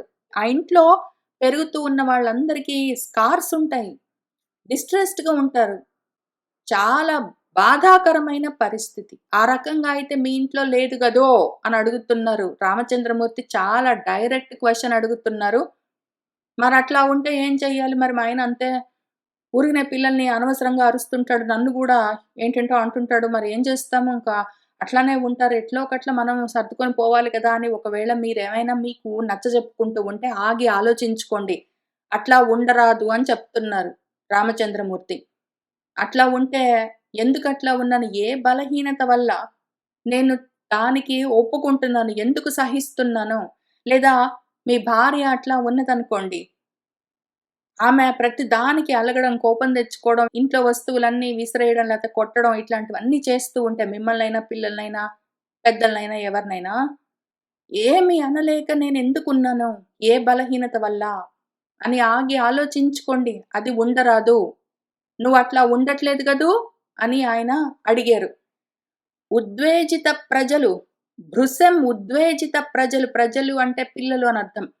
పిల్లలు బాగా ఉద్వేగానికి గురయ్యే విధంగా, బాగా భయపడే విధంగా ఒకవేళ భార్య గాని, భర్త గాని ఉంటే, భర్త ఒకవేళ పిల్లల్ని బాగా భయపెడుతుంటే, లేదా భార్య పిల్లల్ని బాగా భయపెడుతూ ఉంటే, తీవ్రమైన దండనలన్నీ విధిస్తూ ఉంటే, చూస్తూ ఊరుకోవట్లేదు గదూ! అని చాలా డైరెక్ట్‌గా అడుగుతున్నారు రామచంద్రమూర్తి. అట్లాంటి పరిస్థితి మా ఇంట్లో లేదు అని మీరు నిజంగా ధైర్యంగా చెప్పగలిగితే ఆయనకి చెప్పండి. ఆయనకి చెప్పవలసిన అవసరం లేదు గదా! ఆయనకన్నీ తెలీదేంటి అంటే తెలుస్తాయి. కానీ ఆయన ప్రశ్నలు వేస్తున్నారు గాబట్టి జవాబు చెప్పాలి. గురువుగారు ప్రశ్న వేస్తే జవాబు చెప్పి తీరాలి. "నీకు తెలీదా? నన్నెందుకు అడుగుతున్నావు?" అని అడిగావంటే శ్రద్ధ లేదు, భక్తి లేదు అని అర్థం. అట్లా ఉంటే జ్ఞానం కలగదు. ఆయన అడుగుతున్నారు గాబట్టి జవాబు చెప్పాలి. ఆయనకన్నీ తెలుసు. అయినా గూడా లేదండి మా ఇంట్లో ఇటువంటి పరిస్థితి అని చెప్పగలిగితే చెప్పండి. ఇట్లాంటి పరిస్థితి ఉంటే ఏ బలహీనత వల్ల నేను తెలియనట్టు ఉంటున్నానో అని నిజాయితీగా ఆయనతోటే మాట్లాడుకోండి. లేదా మానుకోండి. మీ ఇష్టం. ఇట్లా చేయమని నేనేం చెప్పట్లేదు. గురువుగారు ఆ ప్రశ్న వేశారని చెప్తున్నాను. ఆ తర్వాత నీ దగ్గర పని చేసేవాళ్ళు నిన్ను చూసి నవ్వట్లేదు గదూ! వాళ్ళ ముందు జారిపడేలాంటి, వాళ్ళ ముందు చులకనయ్యేలాంటి పనులన్నీ చేయట్లేదు గదూ! అని అడుగుతున్నారు. హుందాగా ప్రవర్తిస్తున్నావా లేదా? అని అడుగుతున్నారు. ఆ తర్వాత నీ దగ్గర పనిచేసే వాళ్ళెవరైతే ఉంటారో మీ ఇంట్లో మీరుంటారు. మీరు, మీ భార్యో, మీ భర్తో, మీ పిల్లలో, అమ్మో, నాన్నో ఎవరో ఒకళ్ళు మీరుంటారు. మీ ఇంటికొచ్చిన వాళ్ళు మీలో మీకే గొడవలు పెట్టేవాళ్ళు ఉన్నారా? ఏదో కొన్ని రోజులు మీ ఇంట్లో ఉండడానికొస్తారు. ఊరికే మీలో మీకు గొడవలు పెడతారు. లేదా మీ ఇంటికి రావాల్సిన అవసరం లేదు. వాళ్ళెక్కడో ఉంటారు. కానీ ఫోన్‌లు చేసి మీతో మాట్లాడి, వాళ్ళతో మాట్లాడి, మీతో ఒకటి చెప్పి, వాళ్ళతోటి ఒకటి చెప్పి, ఆ రకంగా గొడవలు పెట్టేవాళ్ళు ఉన్నారా? అట్లాంటి వాళ్ళు ఉంటే చూసుకుని వాళ్ళని దూరం చెయ్యండి. లేకపోతే మీరే చెడిపోతారు అని చెప్తున్నారు రామచంద్రమూర్తి. అన్నలకి, తమ్ముళ్ళకి, అక్కలకి, చెల్లెళ్ళకి, తల్లిదండ్రులకు, పిల్లల పిల్లల మధ్యలో ఇట్లా రకరకాలుగా గొడవలు పెట్టేవాళ్ళు ఎక్కడైనా ఉంటారు. అసలు పిల్లలకి, వాళ్ళ నాన్నకి మధ్యలో గొడవలు పెట్టే తల్లులుంటారు. ఆ భార్య ఆమె భర్తకి, ఆమె సొంత పిల్లలకి మధ్యలోనే గొడవలు పెట్టే సన్నివేశాలు నేను చూసాను. ఆ భర్త వాళ్ళిద్దరికి మధ్యలో గొడవలు పెట్టడం, లేదా పిల్లలు తల్లిదండ్రుల మధ్యలో గొడవలు పెట్టే పరిస్థితులు ఇవన్నీ గూడా నేను చూసాను. ఇట్లాంటివి ఉన్నాయంటే చూసి దూరం చేసుకో వెంటనే. చూసుకోకుండా ఊరుకున్నావంటే చెడిపోతావు అని చెప్తూ ఉన్నారు. ఇట్లాంటివి చూడవలసి వచ్చింది గురువుగారు. చాలా అన్యాయాలు గూడా జరిగాయి. అయితే నేను తేరుకునే సమయానికి చాలా దూరం వచ్చేసాను. ఇంకిప్పుడు వెనక్కి వెళ్లి అవన్నీ ఫిక్సింగ్ చేసేంత అవకాశం లేదు. కాబట్టి ఇక్కడి నుంచి ఇంక ముందు ఇవన్నీ జరగకుండా చూసుకుంటూ వెళ్తూ ఉన్నాను. మీరడిగిన ఆ ప్రశ్నకి నా జీవితంలో జరిగిన విషయాలతో జవాబండి అది. ఆ తర్వాత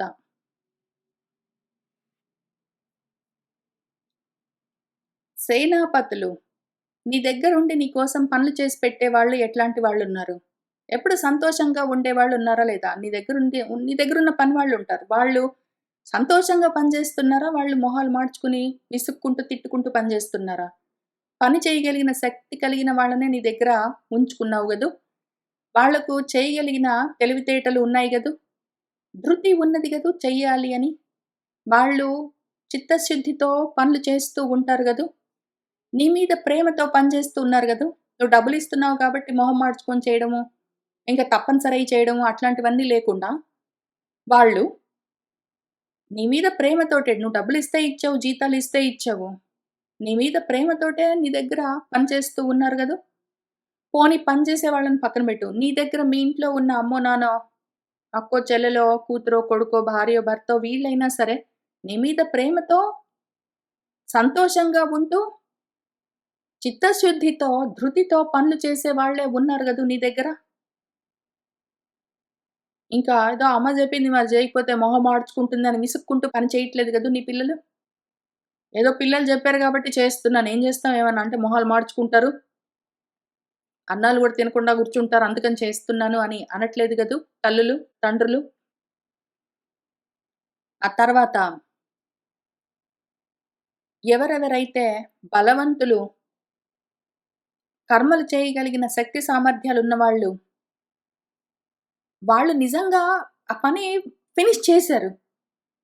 అట్లాంటి వాళ్ళని చూసి నువ్వు గౌరవిస్తున్నావు గదూ! నీ కొడుకే ఉన్నాడు. వాడింతకు ముందు ఒక మంచి పని చేశాడు. చాలా కష్టమైన పని వాడు సాధించుకొనొచ్చాడు. వాడికి మంచి బలమున్నది. ఆ బలంతోటి వాడు ఏదో ఒక చెట్టుని నరికాడో, లేపోతే ఒక ఇల్లు కట్టాడో, లేతే కార్ రిపేర్ జేశాడో, అట్లాంటివేవైనా చేశాడనుకోండి. అవి చూసి మెచ్చుకుంటున్నావు గదూ! గౌరవిస్తున్నావు గదూ! వాడు చేశాడు. వాడికి తెలుసు. వాడింతకు ముందు ఆ పని చేశాడు. మళ్ళీ చెప్తే వాడు చక్కగా ఆ పని చేసుకొనొస్తాడు. అని అట్లా వాళ్ళని గౌరవిస్తున్నావు గదూ! నీ సొంత కొడుకైనా, కూతురైనా, మీ భర్తయినా, భార్యయినా, స్నేహితుడైనా, తల్లైనా, తండ్రైనా ఎవరైనా సరే పనులేమైనా చేస్తే వాడు చేశాడు అని గుర్తిస్తున్నావు గదు, కృతజ్ఞత చూపిస్తున్నావు గదు, మెచ్చుకుంటున్నావు గదు. పట్టించుకోకుండా చేస్తాడులే చేయకేం చేస్తాడు అని అనడం. లేకపోతే చేసినా గూడా అందులో రంధ్రాలు వెతకడము, దోషాలు పట్టుకోవడము, ఇంకా చేయలేదే అని చిన్నతనము, చులకన చేసి చూడడం అట్లా చేయట్లేదు గదు. ఏదో కొడుకైనా సరే, కూతురైనా సరే బాగా చదువుకొని చాలా మార్క్స్ తెచ్చుకుంటే, ఒక 90 మార్క్స్ తెచ్చుకుంటే, 100 రాకపాయెనే అని చులకనగా మాట్లాడట్లేదు గదు. వాళ్ళు ఏదైనా ఒక అపదానము, ఒక ఘనకార్యము చేసి చూపిస్తే, దాన్ని గొప్పగా మెచ్చుకుంటున్నావు గదు. ఆ తర్వాత ఎవరో ఇంట్లో పనిచేసే వాళ్ళుంటారు. లేదా ఇంటికొచ్చి ఏదో శుభకార్యాలేవైనా జరుగుతుంటే, అప్పుడైనా సరే పందిళ్ళు వేయడానికో అట్లాంటి వాళ్ళైనా ఉంటారు. ఎవరైనా సరే పని చేయడానికొచ్చిన వాళ్ళకి వేతనం ఇవ్వవలసి ఉంటుంది. వాళ్ళకింత ఇస్తా అన్నప్పుడు అంత డబ్బులివ్వవలసి ఉంటుంది. ఆ సమయంలో వాళ్ళకేమైనా భోజనం పెట్టడమో, లేతే కాఫీకో, టీకో ఏమైనా ఆ టైంకి కాఫీ ఇవ్వడమో, టీ ఇవ్వడమో అట్లాంటివి చేయవలసి ఉంటుంది. విలంబనం లేకుండా, ఆలస్యం లేకుండా చేస్తూ ఉన్నావు గదూ! వాళ్ళు పొద్దునొచ్చి పని చేస్తూ ఉన్నారు. మధ్యాహ్నం దాటిపోతుంటే గూడా భోజనానికి కూడా వాళ్ళని వెళ్ళనివ్వకుండా, లేదా నీ దగ్గరుంటే నువ్వు పెట్టకుండా అట్లా చేయట్లేదు గదూ! లేదా ప్రతిరోజు ఇంటికొచ్చి పని చేసేవాళ్ళుంటారు. నెల నెల వాళ్ళకివ్వవలసిన జీతం ఇస్తున్నావు గదూ! వాళ్ళకి ఇంటికొచ్చి పని చేస్తూ ఉన్న సమయంలో ఏదైనా నువ్వు ఉప్మా చేసుకుంటున్నావో, అన్నం చేసుకుంటున్నావో అది వాళ్ళకి పెడుతూ ఉన్నావు గదూ! మిగిలిపోయింది పెట్టడం, పాసిపోయింది పెట్టడం, నిన్నటిది పెట్టడం గాదు. నువ్వు చేసుకుంటూ ఉన్నది ఆ సమయానికి పెడుతూ ఉండడం, లేదా నువ్వు టీయో, కాఫీయో చేసుకుంటే ఇస్తూ ఉండడం అట్లాంటివి చేస్తూ ఉన్నావు గదూ!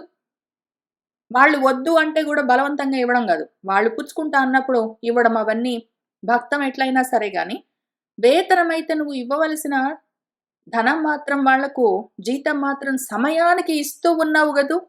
లేట్ చేయకుండా. ఎందుకు అంటే అని మళ్ళీ దానికి ఎక్స్‌ప్లెయిన్ చేస్తున్నారు గురువుగారు.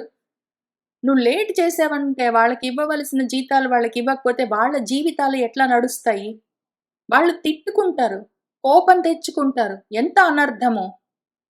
చాలా అనర్థం కలుగుతుంది. అట్లా చెయ్యరాదు. మనకొకవేళ కష్టం కలిగినా సరే, పలానా పని జేయడానికి జీతం ఇస్తానని ఒప్పుకుంటే ఆ సమయానికి ఇచ్చేయాల్సిందే. అంటే నాకు మరి జీతం లేట్ అయింది కాబట్టి వాళ్ళకి గూడా లేట్‌గిస్తాను. తర్వాత జూస్తాను. ఇప్పుడేమి వాళ్ళు వేరే చోట కూడా పని జేస్తారు కాబట్టి వాళ్ళకక్కడ గూడా వస్తూనే ఉంటాయి. వాళ్ళకేం తక్కువేం లేదు. దీని మీదే మాత్రమే ఆధారపడేం లేరు.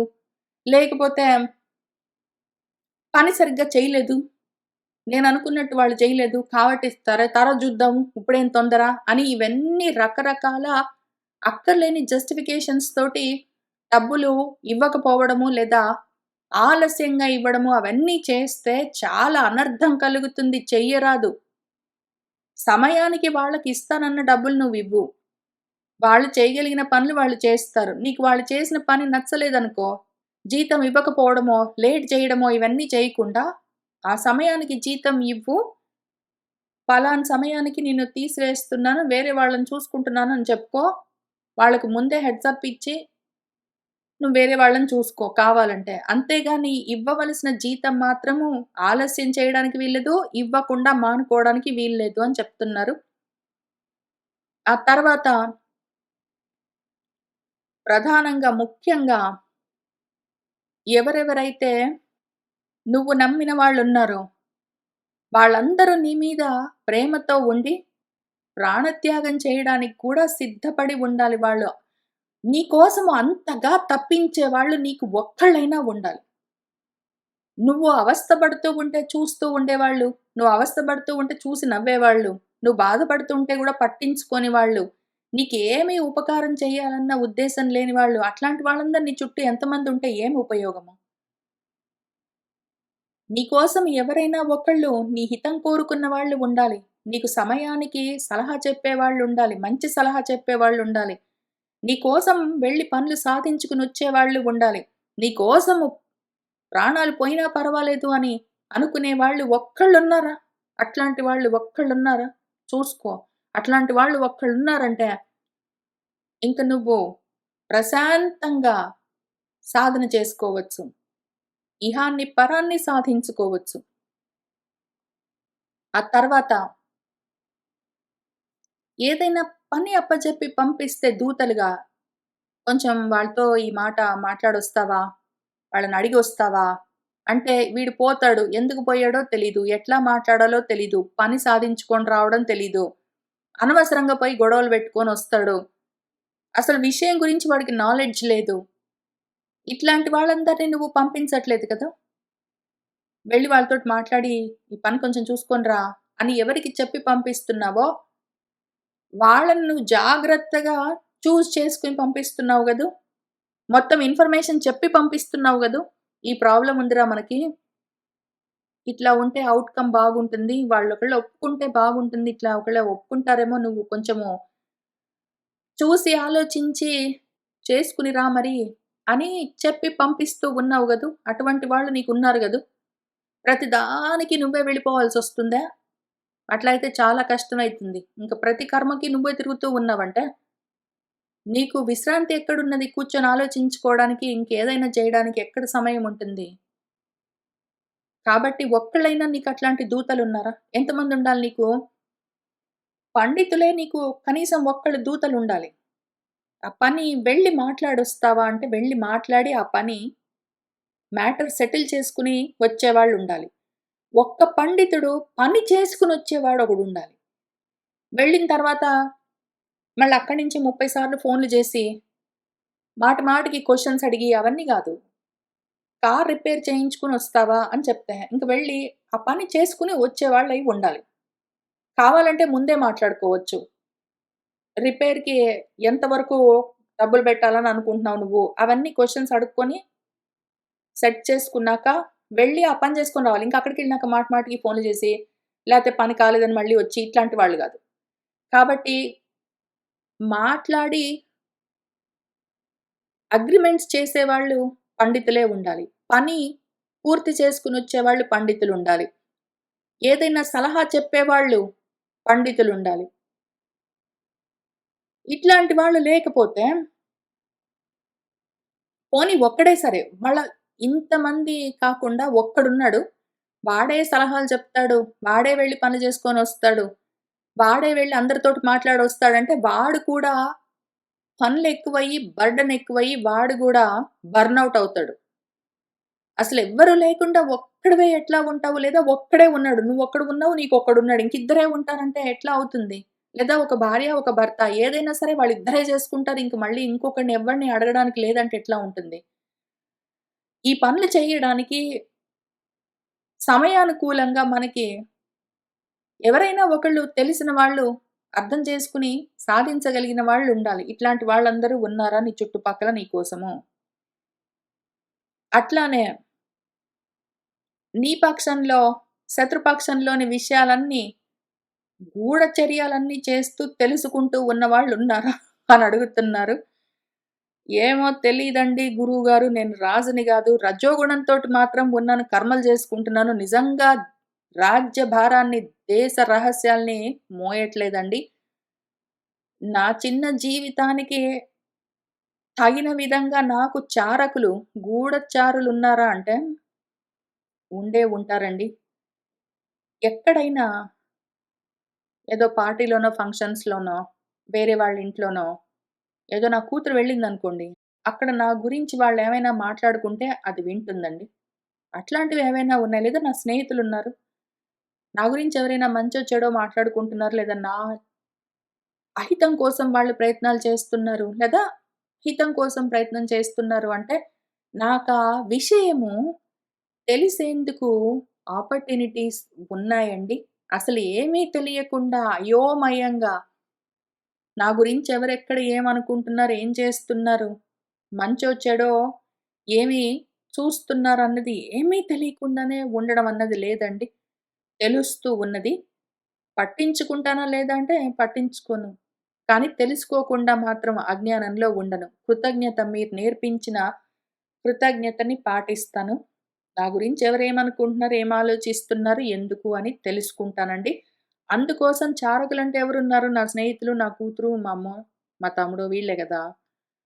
నా బంధువులు వాళ్ళు. తెలిసిన వాళ్ళు నా గురించి ఎక్కడైనా ఎవరైనా ఏమైనా అనుకుంటే నాకు చెప్తారండి. అదే పనిగా చెప్పవలసిన అవసరం లేదు. చెప్పకుండా పోయేందుకు గూడా లేదు. తెలుస్తూ ఉంటాయి. ఉన్నారు, చెప్తారు. కానీ వింటాను. దాని గురించి ఏమీ చెయ్యను. ఊరికే తెలుసుకుంటాను. కృతజ్ఞత వరకే. నేను ప్రత్యేకంగా వెళ్లి చేయవలసినదేమీ లేదు. విని ఊరుకుంటాను. అది మీరడిగిన ప్రశ్నకి నా జవాబు గురువుగారు. ఆ తర్వాత ఎవరైనా నన్నింతకు ముందు బాధ పెట్టి ఉంటే, ఆ సమయానికి నేను వాళ్ళని కంట్రోల్ చేసి ఉండొచ్చు. వాళ్ళింక నా కంట్రోల్‌లోనే ఉన్నారులే, పోనీలే అని వదిలిపెట్టి, నేను ఆదమరచి ఉండడం అన్నది ఉన్నదా అని అడుగుతున్నారు మీరు. నన్నెవరైనా బాధ పెట్టిన వాళ్ళున్నారు. అనవసరంగా, అన్యాయంగా నన్ను ఏదో మాటలన్నారు. అన్యాయంగా నన్ను మోసం చేశారు. ఆ రకంగా చేసినప్పుడు చూసుకున్నాను. ఎందుకట్లా చేశావని అడిగాను. వాళ్ళేదో సారీ జెప్పారు. అప్పటికైతే ఇంకా ఇట్లాంటిది జరగొద్దని తెలుసుకున్నాను. కానీ తర్వాత మళ్ళీ మర్చిపోయాను. మళ్ళీ వాళ్ళంతే. అదే విధంగా నన్ను ఏదో సమయంలో మళ్ళీ అవమానం చేస్తారు, బాధ పెడతారు, మోసం చేస్తారు. ఆ రకంగా చేస్తూ ఉంటే మళ్ళీ అయ్యో! ఇంతకుముందు అట్లా జేశారు నేను మళ్ళీ మర్చిపోయానే చూసుకోలేదు. ఈ మధ్యన బానే ఉన్నారనుకున్నాను. ఇంక నన్నేమనరనుకున్నాను. మళ్ళీ అట్లానే జేశారు అని ఈ రకంగా ఉండకుండానే ప్రయత్నం చేస్తానండి గురువుగారు. ఎవరైనా నాకు అహితులున్నారు. నా బాగు పట్టించుకోని వాళ్ళు, ప్రయత్నం మీద నన్ను బాధ పెట్టేవాళ్ళెవరున్నారో, ఆ సమయానికి నా దగ్గర వాళ్ళు ఏదో అవసరానికొస్తే నేను వాళ్ళకేదో సహాయం చేశాను కాబట్టి, పోనీలే వాళ్ళు నా కంట్రోల్‌లో ఉంటారు. దుర్బలులు, బలమేం లేదు వాళ్ళకి పోనీ అని పట్టించుకోకుండా ఉండడం ఏమీ చెయ్యనండి. గుర్తుబెట్టుకుంటాను. వాళ్ళు నన్ను ఏమి చేశారు? ఏ విధంగా నన్ను బాధపెట్టారు? ఏ విధంగా నన్ను మోసం చేశారు? లేదా ఏ విధంగా అన్యాయంగా నా పట్ల ప్రవర్తించారు అన్న విషయాలు గుర్తుబెట్టుకుంటాను. అయితే మాత్రం దాని గురించి ఏమి చెయ్యను. అనవసరంగా నేను వెళ్లి వాళ్ళని హింసించడం అట్లాంటివన్నీ చెయ్యను. కానీ మళ్ళీ అటువంటి పరిస్థితొస్తే మాత్రము ముందే అలర్ట్ అయ్యేందుకు వీలుగా మతిమరుపు లేకుండా ఉంటాను. ఆ సమయానికి ఏదో ఒకటి ఆ పరిస్థితిని అడ్రెస్ చేశాను. ఇంక అయిపోయింది. ఇంకెట్లాంటిది జరగదు అని అమాయకంగా ఉండను. నన్నెవరైనా బాధ పెడితే గుర్తుపెట్టుకుంటాను, క్షమిస్తాను. గుర్తుపెట్టుకుంటాను, క్షమిస్తాను. మర్చిపోను. అదే పనిగా గ్రడ్జ్ పెట్టుకోను. అదే పనిగా వాళ్ళ మీద పగలు పెంచుకోను. లేదా పూర్తిగా మర్చిపోయి ఉండను. గుర్తుపెట్టుకుంటాను, కానీ పగలు పెంచుకోను. ఆ విధంగా ప్రవర్తిస్తూ ఉన్నాను గురువుగారు. ఆ తర్వాత లోకాయతికులుంటారు. దైవ దూషణ చేసేవాళ్ళెవరైనా ఉంటే పండితుల్లాగా మాట్లాడతారు. భగవద్గీత నాకు మొత్తం తెలుసంటారు. భగవంతుడి గురించి, ఆత్మ గురించి మొత్తం తెలుసని నాతోటే డిస్కషన్స్ చేస్తుంటారు. అట్లాంటి వాళ్ళెవరున్నారో అనర్థం తెచ్చిపెట్టడంలో గొప్ప కుశలత ఉంటుంది. అర్థం మాత్రం గాదు. భారత, భాగవత, రామాయణాల్లో, భగవద్గీతల్లో వాటిలో వీటిలో ఏమున్నదో అర్థం మాత్రం గాదు వాళ్ళకి. అనర్థం మాత్రం బాగా పట్టుకోగలరు. అట్లాంటి బాల్యంలో జ్ఞాన విగ్రహము, జ్ఞానపు శరీరం ఇంకా వృద్ధి చెందని వాళ్ళందరూ ఎవరెవరున్నారో, వాళ్ళందరినీ నేను సేవించనండి. వాళ్ళు చెప్పే మాటలు వినను. ఆ సమయానికి అత్యవసరమై వినవలసి వస్తే వింటాను. ఇంకొకసారి వాళ్ళకి ఆ అవకాశం ఇవ్వను. తెలియని వాళ్ళందరూ భగవద్దూషణ చేసేవాళ్ళు, తెలిసి తెలియక భగవద్గీతలో ఉన్న విషయాలన్నీ మాట్లాడేవాళ్ళు, అర్థం అయ్యి కాక భారతంలో విషయాలన్నీ డిస్కస్ చేసేవాళ్ళు, రామాయణం గురించి ఎక్కువ తక్కువ మాట్లాడేవాళ్ళు, ఆత్మ గురించి డిస్కస్ జేస్తానని రుజువులు చూపించకుండా ఊరికినే వాళ్ళు ఊహించినవన్నీ సినిమా పరిజ్ఞానంతోటి చెప్పేవాళ్ళు. వీళ్ళందరూ ఎవరైనా ఉంటే పండితమ్మన్యులు. ఆ సమయానికి తప్పనిసరైతే ఎక్కడైనా కలిసినప్పుడు వాళ్ళేదైనా జెప్తే ఎంతవరకో అంతవరకు విని ఇంక అక్కడి నుంచి లేచిపోయి ఇంకొకసారి వాళ్ళకి మళ్ళీ ఆ అవకాశం ఇవ్వను. వాళ్ళు చెప్పిన మాట నేను వినను, గ్రహించను, పట్టుకోను, ఆచరించను. ఇది మాత్రము ఖచ్చితంగా చెప్తున్నాను గురువుగారు. మీరు చెప్పిన మాట తప్ప ఇంకెవరి మాట వినను. వాళ్ళు ఎంత గొప్ప పండితుల్లాగా ఉండనియండి, ఎటువంటి వేషాలైనా వేసుకోనివ్వండి, ఎటువంటి రూపాల్లోనైనా ఉండనివ్వండి, ఎంత పెద్ద ప్లాట్‌ఫారమ్స్‌లో అయినా ఉండనివ్వండి, మా ఇంట్లో వచ్చి కూర్చొని మాట్లాడనివ్వండి. వాళ్ళు ఎట్లా ఉన్నా సరే, మీరు చెప్పిన మాటకి వ్యతిరేకంగా ఉన్నదంటే మాత్రం విననింకంతే. ఆ తర్వాత ఎందుకు అంటే అని మళ్ళీ గురువుగారు చెప్తున్నారు. ఎందుకు వీళ్ళ మాటలని వినొద్దు అని ఆయనే చెప్తున్నారు. ఆయనేం చెప్తున్నారంటే, ధర్మశాస్త్రాలు ముఖ్యమైనవి ఇన్ని ఉండగా, వాళ్ళు దుర్బుద్ధితో ఏవేవో లాజిక్‌లన్నీ పెట్టి ఏవేవో జస్టిఫై చేసుకుంటూ మాట్లాడతారు. ఊరికే నిరర్థమది. ఊరికే అనర్థము. ఓన్లీ వ్యర్థము. ఊరికే అర్థం లేకుండా మాట్లాడుతుంటారు. వాళ్ళ మాటలు నువ్వు వినకు అన్నారు మీరు. అవునండి. నేను వినను. నాకు గూడా నచ్చవు. మీరు చెప్పారు.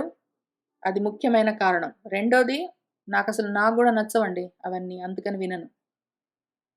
తర్వాత మన పూర్వీకుల నుంచి మనకొస్తున్న ఈ గృహస్థాశ్రమాన్ని నువ్వు జాగ్రత్తగా కాపాడుతూ ఉన్నావు గదా! అని అడుగుతున్నారు. అవునండి.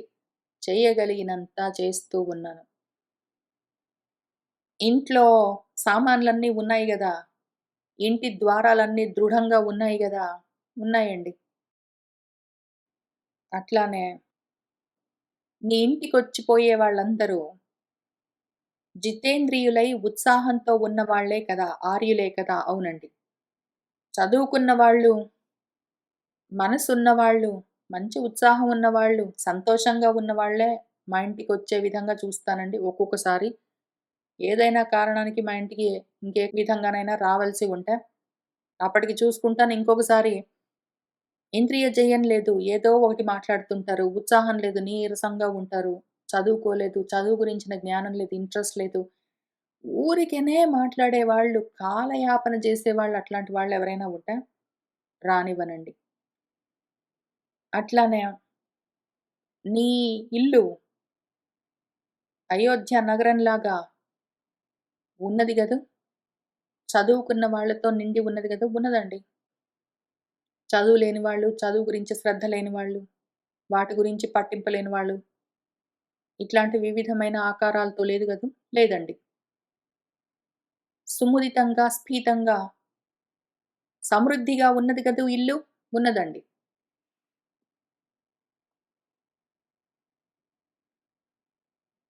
చక్కగా దేవస్థానాలు, తటాకాలు, చైత్యాలు వీటితో ఉన్నది గదూ! ప్రపాభిః దేవస్థానైః తటాకైః చైత్యైః ఉన్నది గదూ! ఉన్నదండి. మా ఇంట్లో నీళ్ళకేమీ ఇబ్బంది లేదు. మా ఇంట్లో దేవతలుండేందుకు స్థానాలకు కొరత లేదు. మా ఇంట్లో దీపాలు లేకుండా లేదు. సంతోషం అన్నది లేకుండా లేదు. మా ఇంట్లో ఎప్పుడు సంతోషం ఉంటుంది. మా ఇంట్లో చైత్య వేదికలు చక్కగా కలిసి కూర్చుని మాట్లాడుకుని, అన్నం తింటూ, టీవీ చూస్తూ, పుస్తకాలు చదువుతూ, చదువుకున్నవి డిస్కస్ చేస్తూ, సాయంత్రం పూట నీరెండకి, పిల్లగాలులకి ప్రకృతిని ఆస్వాదిస్తూ ఉండడానికి కావలసిన అన్ని రకాల వసతులు ఉన్నాయండి. ఇంట్లో ఉన్నవాళ్ళు ప్రహృష్టంగా ఉన్నారా? ఉన్నారండి. ఇంట్లో ఉన్నవాళ్ళు సంతోషంగా ఉన్నారు. మొహాలు మాడ్చుకుని కొట్లాడుకుంటూ, బిక్కుబిక్కుమనుకుంటూ, భయపడుతూ, బాధపడుతూ, శోకిస్తూ, దుఃఖిస్తూ ఏం లేరు. ఇంట్లో ఉన్నవాళ్ళు సంతోషంగా ఉన్నారు. సమాజ ఉత్సవాలు చేసుకుంటూ ఉన్నారా? మీరందరూ కలిసి ఏమైనా పండుగలు, పార్టీస్, ఫెస్టివల్స్ చేసుకుంటున్నారా అని అడుగుతున్నారు గురువుగారు. ఇవన్నీ నేను నా కోసం చెప్పుకుంటున్నాను. కానీ మీరు గూడా చెప్పుకోండి. మీకోసం మీరు గురువుగారికి కావాలంటే చెప్పుకోండి. ఆయన అడుగుతున్నారు. మీ ఇంట్లో అందరూ సంతోషంగా ఉన్నారు గదూ! మీ ఇంట్లో అందరూ కలిసి ఏమైనా పార్టీస్ అవన్నీ, ఫంక్షన్స్ అన్నీ చేసుకుంటూ ఉన్నారు గదూ! మీ ఇంట్లో డబ్బులకి వాటికేమీ లోటు లేదు గదూ! అని అడుగుతున్నారు. తర్వాత మీ ఇల్లు రమ్యంగా ఉన్నది గదూ! ఏదో వానాకాలానికి వర్షాలు పడి పంటలు పండితేనే గాని ఆ సంవత్సరమంతా గడవదన్నట్టు ఎప్పుడో ఒకసారి జీతమొస్తుంది. మిగిలిన సమయంలో డబ్బులు లేకుండా ఇబ్బంది పడుతున్నామన్న పరిస్థితి లేదు గదూ! లేదు. ఒకవేళ ఉంటే ఉద్యోగం కోసం ప్రయత్నం చేసుకుంటాము. డబ్బులకి ఇబ్బంది ఉన్న పరిస్థితేమీ లేదు. భయం లేకుండా అందరింట్లో శాంతిగా ఉన్నారు గదూ! ఆ తర్వాత పాపాలతో, కోపాలతో, తాపాలతో, కోరికలతో, వాటితో ఉన్నవాళ్ళు ఇంట్లో లేరు గదూ! ఇంట్లో ఉన్న వాళ్ళందరూ సంతోషంగా ఉన్నారు గదూ! స్ఫీతంగా, సమృద్ధిగా ఉన్నారు గదూ! అందరూ సుఖంగా ఉన్నారు గదూ ఇంట్లో అని అడుగుతున్నారు రామచంద్రమూర్తి. ఎందుకంటే ఇంట్లో సుఖము, శాంతి, ఉండవలసిన వస్తువులన్నీ, ధాన్యాలన్నీ, భోజన పదార్థాలన్నీ, కూర్చునేందుకు, పడుకునేందుకు ప్రదేశాలన్నీ, ప్రతిదీ సమృద్ధిగా లేకపోతే మనసుకి శాంతి ఉండదు. దాంతో ఏమి సాధించలేము. ఇవన్నీ మీ ఇంట్లో ఉన్నాయా? ఇంట్లో గొడవలు లేకుండా చూసుకుంటున్నావా? అందరితో సఖ్యతగా ఉన్నావా? అందరూ ఎవరి పనులు వాళ్ళు చేసుకుంటూ ఉన్నారు గదూ! దేనికి లోటు లేకుండా ఉన్నది గదూ! అని అడుగుతున్నారు రామచంద్రమూర్తి మనల్ని. మన ఇంట్లో పరిస్థితులు ఎట్లా ఉన్నాయని మనకు తెలియాలి. మనము ఆయన అడుగుతున్నారు గాబట్టి అంత చిత్తశుద్ధిగా చెప్తూ ఉండాలి. ఆ తర్వాత పాలు, పెరుగు, కూరగాయలు అవి అమ్మే వాళ్ళతోటి గొడవలేం పెట్టుకోవట్లేదు గదూ! నీకు వేళకి ఏ సమయానికి, ఆ సమయానికి ఎప్పుడు కావాలంటే అప్పుడు నీకు కావాల్సినప్పుడు పాలు, పెరుగు, కూరగాయలు, ఏవైనా వస్తువులు ఇటువంటివేవున్నాయో అవన్నీ అందుతూ ఉన్నాయి గదూ! అటువంటి వాళ్ళందరూ నీకు స్నేహితులే గదూ! వాళ్ళందరితో సఖ్యతతో ఉన్నావు గదూ! గొడవలన్నీ పెట్టుకోవట్లేదు గదూ! అని అడుగుతున్నారు. ఎందుకు అంటే అని మళ్ళీ ఆయనే చెప్తున్నారు. వాళ్ళందరూ వృత్తి పనుల్లో ఉన్నవాళ్ళు శాంతిగా ఉన్నారంటే లోకమంతా సుఖం పొందుతుంది అని చెప్తూ ఉన్నారు. ఆ తర్వాత నీ మీద ఆధారపడి నువ్విచ్చే భరణంతో జీవితం గడుపుతూ ఉన్న వాళ్ళెవరున్నారో వాళ్ళందరిని నువ్వు రక్షిస్తూ ఉన్నావు గదూ! వాళ్ళకేమైనా కష్టమొస్తే చూసుకుంటూ ఉన్నావు గదూ! ఎందుకు అంటే నీ విషయంలో, విషయం అంటే ఇంట్లో. నీ ఇంట్లో ఉన్న వాళ్ళందరిని ధర్మంగా రక్షించవలసిన బాధ్యత నీకున్నది. నీ కూతురైనా, కొడుకైనా, నీ భార్య అయినా నువ్వు భర్తగా ఉండి ధనాన్ని సంపాదిస్తూ ఇంట్లో వసతులన్నీ చూస్తూ ఉన్న సమయంలో నీ మీద ఆధారపడి ఉన్న నీ భార్య, బిడ్డల అవసరాలన్నీ చూసుకోవాల్సిన బాధ్యత ధర్మంగా నీకున్నది. లేదా ఇంట్లో భార్య ఒకవేళ భర్త అయ్యి అంటే అన్నీ భరిస్తున్నదై ధనాన్ని సంపాదించి అందరిని పోషిస్తూ ఉన్న సమయంలో ఆమె భర్తను, బిడ్డల్ని అందరిని చూసుకోవాల్సిన బాధ్యత ధర్మంగా ఆమెకు ఉంటుంది. ఆ ఇంట్లో వసిస్తున్న వాళ్ళందరినీ ధర్మంగా రక్షించవలసిన పని ఆ ఇంట్లో ఎవరు కర్మలు చేస్తూ, ఉద్యోగాలు చేస్తూ ధనాన్ని సంపాదిస్తున్నారో వాళ్ళకా బాధ్యత ఉంటుంది అని చెప్తున్నారు గురువుగారు. వాళ్ళకు ఒకవేళ కావాల్సిన భరణాలేవైనా ఉంటే, వాళ్లకు పాకెట్ మనీస్ అట్లాంటివేవైనా ఇవ్వవలసి ఉంటే అవన్నీ ఇవ్వవలసి ఉంటుంది. వాళ్ళకేమైనా కష్టమొస్తే నీ దగ్గరికొచ్చి సలహా అడిగితే పరిష్కరించవలసి ఉంటుంది. అవసరమైతే వాళ్ళ విషయాలని గోప్యంగా ఉంచవలసి వస్తుంది. వాళ్ళని జాగ్రత్తగా కాపాడవలసి వస్తుంది. ఇవన్నీ చెయ్యాలి. ఇంట్లో ఇవన్నీ చేస్తూ ఉన్నావు గదూ! ఆ తర్వాత ఇంట్లో వాళ్ళందరినీ అనునయిస్తూ ఉన్నావు గదూ! కోపంతో విసుక్కుంటూ, గొడవలు పెట్టుకుంటూ, పట్టించుకోకుండా వాళ్ళని ఏడిపిస్తూ లేవు గదూ! చక్కగా ఇంట్లో వాళ్ళందరిని కాపాడుతూ ఉన్నావు గదూ! అట్లానే అక్కర్లేకుండా వాళ్ళు ఏవేవో సలహాలు చెప్తూ ఉంటే అన్నిటిని విని వాళ్ళు చెప్పిన విధంగా నువ్వు పాటిస్తూ అయితే లేవు గదూ! ఇంట్లో వాళ్ళనిప్పుడు చిన్న పిల్లలుంటారు. కూతురో, కొడుకో వాళ్ళకి మొత్తం విషయం తెలియకపోవచ్చు. వాళ్ళేదైనా సలహా చెప్తే ఇంక దాన్నే పట్టుకొని పాటించడం. లేదా భార్యకెక్కువ తెలియకపోవచ్చు. లేదా భర్తకెక్కువ తెలియకపోవచ్చు. తెలియని వాళ్ళు ఏవో సలహాలన్నీ చెప్తే వాటన్నిటిని ఆచరిస్తూ అయితే లేవు గదు నువ్వు. ఇంట్లో అనవసరంగా ఆఫీస్‌లో విషయాల్ని డిస్కస్ అయితే చేయట్లేదు గదు. ఎక్కడ ఏది రహస్యంగా ఉంచాలి, ఎక్కడ ఏది ప్రైవేట్‌గా ఉంచాలి అని చూసుకొని, ఏ పరిస్థితుల్లో ఎవరు చెప్పిన సలహాని వినాలి అని చూసుకొని శ్రద్ధగా ఇవన్నీ ఆచరిస్తూ ఉన్న సమయంలోనే ఇంట్లో ఉన్న వాళ్ళకి ఏది చెప్పకుండా అన్నీ సీక్రెట్‌గా ఉంచుతూ వాళ్ళేది అడిగినా కూడా విసుక్కుంటూ వాళ్ళనట్లా బాధ పెట్టట్లేదు గదూ! వాళ్ళని అనునయిస్తూనే నువ్వు చేయవలసిన పనులు నువ్వు చేయవలసిన విధంగా చేస్తూ ఉన్నావు గదూ! అట్లానే నీ దగ్గర ఉన్న ధనాన్నో, వస్తువులనో, వేటినో జాగ్రత్త చేసుకుంటూ ఉన్నావు గదూ! నీ డబ్బులనో, మీ ఇంట్లో ఉన్న వస్తువులనో ఏవో ఒకటి వాటన్నిటిని పట్టించుకోకుండా పోగొట్టుకోవట్లేదు గదూ! అవన్నీ జాగ్రత్తగా నీ చేత కాపాడబడుతున్నాయి గదూ! అయితే అవన్నీ నావి గదా అన్న ఆత్మతృప్తితోటి ఫాల్స్ సెన్స్ ఆఫ్ సాటిస్ఫాక్షన్ తోటైతే లేవు గదూ! ఇవన్నీ నీ చేత కాపాడబడవలసిన విషయాలు. అంత మాత్రాన నాకు గాబట్టి ఉన్నాయి గదా అన్న ఆలోచనలైతే నీకు లేవు గదూ! అట్లానే పొద్దున్నే లేచి చక్కగా తయారయ్యి కనిపిస్తూ ఉన్నావు గదూ! పొద్దున్నే ఇంట్లో భార్యో, భర్తో, పిల్లలో, పెద్దవాళ్ళో, చిన్నవాళ్ళో ఎవరైనా ఉంటారు. పొద్దున్నే లేచేది లేదు, స్నానం చేసేది లేదు, తల దూకునేది లేదు, చక్కటి బట్టలు వేసుకునేది లేదు, అయోమయంగా కనిపిస్తే బాగుండదు. బయటికి వెళ్తున్నామా లేదా సంబంధం లేదు. చక్కగా పొద్దున్నే లేచి తయారయ్యి కనిపిస్తూ ఉన్నావు గదూ ఇంట్లో వాళ్ళకు అని కూడా అడుగుతున్నారు ఆయన. అంత జాగ్రత్తగా అన్ని ప్రతిదీ అడుగుతున్నారు. ఆ తర్వాత భార్యో, భర్తో, పిల్లలో వచ్చి మీద మీద పడిపోయి నీతోటి మాట్లాడట్లేదు గదూ! లేదా భయంతో దూరంగా నిలబడిపోవట్లేదు గదూ! భయంతో దూరంగా ఉండడమో, భయం లేకుండా దగ్గరకొచ్చేయడమో చేయకుండా, ఎవరి హద్దుల్లో వాళ్ళు మీ ఇంట్లో వాళ్ళు ఉన్నారు గదా అని అడుగుతున్నారు. ఈ విషయం గురించి ఎవరికి వాళ్ళు చాలా జాగ్రత్తగా ఆలోచించుకోవాలి. ఎవరి హద్దుల్లో వాళ్ళు ఉంటున్నారు గదా మీ ఇంట్లో అని అడిగారాయన. ఈ మర్యాద పాటించడము, కృతజ్ఞత ఒకటి, మర్యాద పాటించడం ఒకటి చాలా ముఖ్యము రామచంద్రమూర్తిని ఫాలో అవ్వాలంటే మనకు. 4 మూల స్తంభాలుంటాయి. రామచంద్రమూర్తిని మనము అనుగమించాలి అంటే 4 మనము తప్పనిసరిగా ఆచరించాలి. సత్యము, ధర్మము, మర్యాద, కృతజ్ఞత.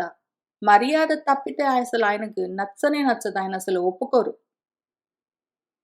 ఆ తర్వాత నీ ధనాలను, ధాన్యాలను, ఆయుధాలను, ఉదకాలను, దుర్గాలను, ఇళ్ళను, ఇంట్లో వస్తువులను, డబ్బులను అన్నిటిని నువ్వు జాగ్రత్తగా కాపాడుకుంటున్నావు కదూ! అవన్నీ మీ ఇంట్లో నిండుగా ఉన్నాయి గదూ! పరిపూర్ణంగా ఉన్నాయి గదూ! డబ్బులకి, ధాన్యానికి, తిండి పదార్థాలకి, వస్తువులకి దేనికి ఇబ్బంది లేకుండా ఉన్నది గదూ!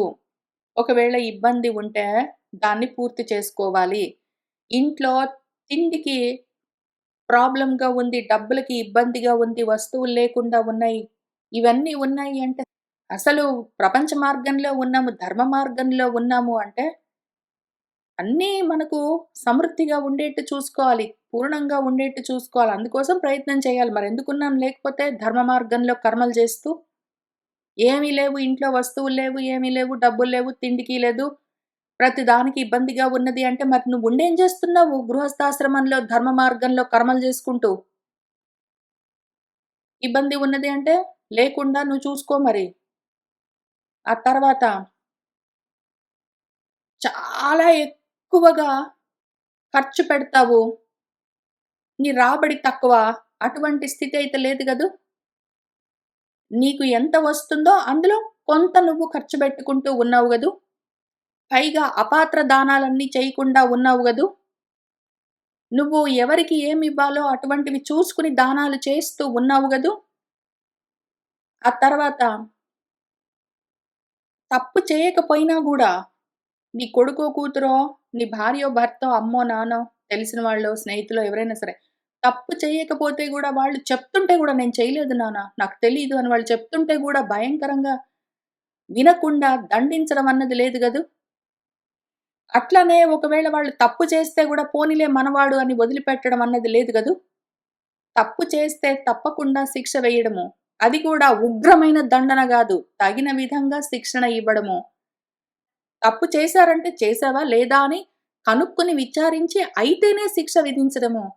అటువంటివన్నీ జాగ్రత్తగా పాటిస్తున్నావు గదా ఇంట్లో. నీకు నీ పిల్లలంటే ఇష్టం గాబట్టి, వాళ్ళు తప్పు చేసినా గూడా పట్టించుకోకుండా చూసి చూడనట్టు ఊరుకోవడమో, లేదా తప్పు చేశారా లేదా గూడా పట్టించుకోకుండా వాళ్ళు చెప్తుంటే గూడా వినకుండా శిక్షలు విధించడమో అవన్నీ చేయట్లేదు గదూ! అట్లానే ఒకవేళ ఏదో నీకిద్దరు పిల్లలున్నారు. ఒక పిల్లాడంటే నీకు చాలా ఇష్టం. ఒక పిల్లాడంటే నీకంత ఇష్టం లేదు. ఒకడు బాగా చదువుకుంటాడు. ఒకడు బాగా చదువుకోడు అంటే, చదువుకున్న వాడిని ఒకలాగా, చదువుకోని వాడిని ఒకలాగా అట్లా రకరకాలుగా చూడడం అవన్నీ లేవు గదూ! ఎందుకివన్నీ చెప్తున్నాను అంటే, అన్యాయంగా ఎవరైనా ఇంట్లో ఏడ్చారంటే, భార్య గాని, భర్త గాని, తల్లి, తండ్రి, అత్త, మామ, పిల్లలు ఎవరైనా సరే ఇంట్లో అన్యాయంగా ఏడుస్తూ కూర్చున్నారంటే, వాళ్ళు చెయ్యని తప్పుకి శిక్ష అనుభవించి, చెయ్యని తప్పుకి బాధపడుతూ వాళ్ళు కన్నీళ్లు కారిస్తే చాలా అనర్థం కలుగుతుంది. అసలు పుత్ర, పశు, మిత్ర ధనాలు అన్నీ నశించిపోతాయి. అట్లా చెయ్యరాదు. నీ ఇష్టమొచ్చినట్టు నీ ప్రీత్యర్థం నువ్వు శాసించరాదు. నీ ఇష్టమొచ్చినట్టు నువ్వు ఇంట్లో కంట్రోల్ సిస్టమ్స్ అన్నీ పెట్టరాదు. ఇంట్లో కూర్చొని మీ వాళ్ళు ఏడుస్తూ ఉన్నారంటే నువ్వు నశించిపోతావు అని చెప్తూ ఉన్నారు గురువుగారు. ఆ తర్వాత వృద్ధులను, పిల్లలను, చదువుకున్న వాళ్ళు, విద్య తెలిసిన వాళ్ళను మనసా వాచా కర్మణ బుజ్జగిస్తూ ఉన్నావు గదూ! వాళ్ళు నీ దగ్గర ఉండాలని కోరుకుంటూ ఉన్నావు గదూ! వాళ్ళని ప్రేమగా చూసుకుంటూ ఉన్నావు గదూ! పిల్లల్ని, పెద్దల్ని, చదువుకున్న వాళ్ళని అందరిని. గురువులను, వృద్ధులను, తాపసులను, దేవతలను, అతిథులను, మనసున్న వాళ్ళను, సర్వులను అందర్నీ నువ్వు గౌరవిస్తూ ఉన్నావు గదూ! అందరికి నమస్కారం చేసి వినయంగా ఉంటూ ఉన్నావు గదూ! అహంకారంతో లేవు గదూ! ధర్మాన్ని, అర్థాన్ని, కామాన్ని ఏ సమయంలో ఏది చెయ్యాలో ఆ విధంగా తెలుసుకుని చేస్తూ ఉన్నావు గదూ! నువ్వు ధర్మాన్ని, అర్థాన్ని పట్టుకుని, కామాన్ని పోగొట్టుకుని, అసలు ఏ కోరికలు లేకుండా నీ గురించి, నీ శరీరం గురించి గూడా నువ్వు పట్టించుకోకుండా, లేదా అర్థాన్ని, కామాన్ని పట్టుకుని ధర్మాన్ని వదిలిపెట్టి, లేదా ధర్మాన్ని, కామాన్ని పట్టుకుని అర్థాన్ని వదిలిపెట్టి అట్లా రకరకాలుగా లేవు గదూ! ఏ సమయంలో ఏది పాటించాలో తెలుసుకుని నువ్వు ఆ జ్ఞానంతోటే ధర్మార్థ కామాలను సాధిస్తూ ఉన్నావు గదూ! వాటిని బాధించుకోవట్లేదు గదూ! వాటిని సాధించుకోకుండా వాటిని నువ్వే బాధ పెట్టుకోవట్లేదు గదూ! పోగొట్టుకోవట్లేదు గదూ! ధర్మార్థ కామాలని 3 ఎప్పుడెప్పుడు ఏదేది నువ్వు ఆచరించాలో తెలుసుకుని ఆచరిస్తూ సాధిస్తూ ఉన్నావు గదూ! పెద్దలందరూ నీ మంచి కోరుతూ ఉన్నారు గదూ! నీ ఇంట్లో వాళ్ళందరూ నువ్వు పోతే బాగుంటుంది అని అనుకుంటున్నారా? నీ ఫ్రెండ్స్, నీ స్నేహితులు, నీ పెద్దలు వాళ్ళందరూ వాడుంటే ఎంత పోతే ఏంట పోతే పోయాడు అని అయితే అనుకోవట్లేదు గదూ! నువ్వు బాగుండాలనే కోరుకుంటూ ఉన్నారు గదూ! వాళ్ళ మంచితనానికి గాదు. నీ మంచితనం వల్ల నువ్వు బాగుండాలని వాళ్ళు కోరుకుంటూ ఉన్నారు గదూ! పైగా 14 రకాల దోషాలు రజోగుణంతో ఉన్న వాళ్ళకుంటాయి. అవి ఏవేవి ఉండరాదో అని ఇక్కడ చెప్తున్నారు గురువుగారు. నాస్తిక్యము ఉండరాదు. అనృతము, అబద్ధముండరాదు. క్రోధము, కోపాలుండరాదు. ప్రమాదము, అప్రమత్తంగా లేకపోవడము, ప్రమత్తతతో ఉండడం ఉండరాదు. దీర్ఘసూత్రము తర్వాత చేద్దాంలే అని ఉండరాదు. జ్ఞానులను అసలు జ్ఞానుల జోలికే పోకపోవడము, వాళ్ళేదైనా మంచి మాట చెప్తే వినకపోవడం అట్లాంటిది చెయ్యరాదు. ఆలస్యం, అలసత్వం ఉండరాదు. పంచ ఇంద్రియాలు పెట్టుకొని వాటి వృత్తుల్లోనే తిరగడము, ఇంద్రియ లోలత్వం ఉండరాదు. ఒక్కడివే కూర్చొని ఆలోచించుకోవడం ఉండరాదు. అనర్థము ఆ విషయం గురించి తెలియని వాళ్ళతో కూర్చొని ఆలోచించరాదు. ఏదైనా ఒకటి నిర్ణయం తీసుకున్నాక మొదలుపెట్టకుండా ఉండరాదు. ఆలోచన ఏదైనా చేశావంటే దాన్ని కాపాడుకోవడం అన్నది ఉండాలి. దాన్ని పోగొట్టుకోరాదు. ఏదైనా మంచి పని అసలు చెయ్యడమే లేకపోవడము అన్నది ఉండరాదు. మంగళ కార్యాలు ఏమైనా చేస్తూ ఉండాలి. ప్రతిదానికి ముందే గబగబా వెళ్ళిపోవడం గాదు. నెమ్మదిగా కూర్చొని ఆలోచించుకోవాలి. తొందరపాటుతనము అన్ని చోట్ల పనికిరాదు. ఇటువంటివన్నీ ఒక 14 దోషాలుంటాయి రజోగుణంతో ఉన్న వాళ్ళకి. అవి మళ్ళీ ఒకసారి నెమ్మదిగా మీరు చూసుకోండి. అవన్నీ నువ్వు వదిలిపెట్టి ఉన్నావు గదో అని అడుగుతున్నారు గురువుగారు. ఒక్కొక్కటి చూసుకుని ఆ 14లో అందులో ఏవి ఉన్నాయి? ఏవి ఎంతవరకు తొలగించుకున్నాము? ఎంత దూరమొచ్చాము? ఇంకా ఎంత ఉన్నాయి? ఏమి చెయ్యాలి? అవన్నీ నెమ్మదిగా మీ గురువుగారితో మీరు ఆలోచించుకోవలసి ఉంటుంది. ఆయనకే చెప్పండి. ఆయన అడుగుతున్నారు. ఈ 14 దోషాలు నీలో లేవు గదూ అని అడుగుతున్నారు. ఉన్నాయో లేవో ఆయనకే మీరు నెమ్మదిగా చెప్పుకోండి. లేదా మానుకోండి. తర్వాత ఒక 10, ఒక 5, ఒక 4, ఒక 7, ఒక 8, ఒక 3, ఇంకొక 3 ఇట్లాంటివన్నీ ఉన్నాయి కొన్ని. వాటన్నిటి గురించి నీకు తాత్వికంగా తెలుస్తూనే ఉన్నది గదూ అని అడుగుతున్నారు. వాటన్నిటి గురించి మనం ఇంకా మళ్ళీ లోతుగా చూసుకోవాల్సే ఉన్నది. చూద్దాము. ఈలోగా యాత్ర, దండ విధానాలు, సంధి విగ్రహాలు ఎప్పుడు కలిసి పని చెయ్యాలి, ఎప్పుడు దూరంగా ఉండాలి, ఏమి అని తెలిసే పని చేస్తూ ఉన్నావు గదూ!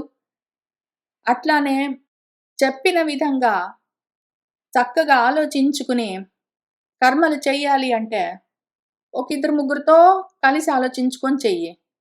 ఒక ఇద్దరు ముగ్గురితో ఏదైనా ఒక పెద్ద పని పెట్టుకున్నావంటే ఒక ఇద్దరు ముగ్గురితో కూర్చొని ఆలోచించుకొని చెయ్యి. నువ్వొక్కడివే కూర్చొని ప్రయత్నం చేయకు. అందరితో పబ్లిక్ డిస్కషన్స్ అన్నీ పెట్టకు.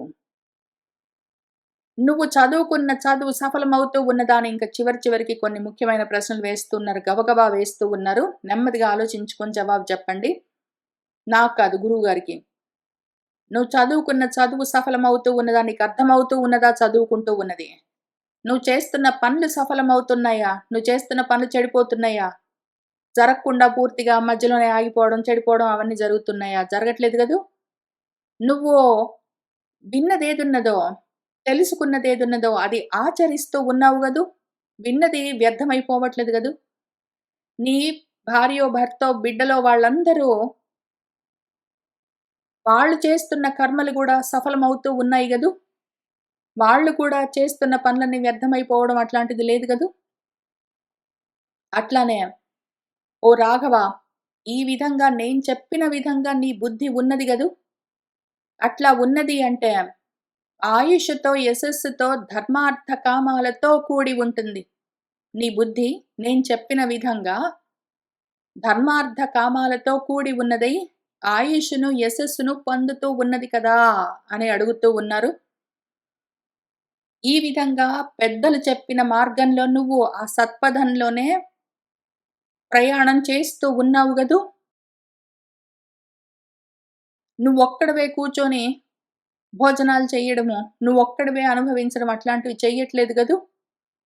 అందరిని కలుపుకునే నువ్వు నీకున్నదాన్ని పంచుకుని అనుభవిస్తూ ఉన్నావు గదూ! ఈ విధంగా చేస్తే ఆ రకంగా ధర్మంగా ఎవరైతే ఉంటాడో, ఏ రాజైతే, ఏ రజోగుణంతో కర్మలు చేసుకుంటున్నవాడైతే ఈ విధంగా ధర్మంగా ఉంటాడో, గొప్ప మనసుతో ఉండి, గొప్ప శిక్షణతో ఉన్నవాడై, డిసిప్లిన్ తోటుండి, గొప్ప మనసుతో ఉండి, చక్కటి జ్ఞానంతోటి ఉండి, మంచి ధర్మంతోటి ఉండి, వాడు వాడి ఇల్లు నడిపిస్తూ వస్తే, ఆ విధంగా వాడు ధర్మాన్ని పాలించుకుంటూ వచ్చాడంటే, అప్పుడు ఇహాన్ని, పరాన్ని పొందుతాడు. ఇహపరాలు సాధించడానికి ఇది మార్గము అని గురువుగారు చెప్తూ ఉన్నారు. సర్వం శ్రీ సీతారామచంద్ర ప్రభు పాదారవిందార్పణమస్తు.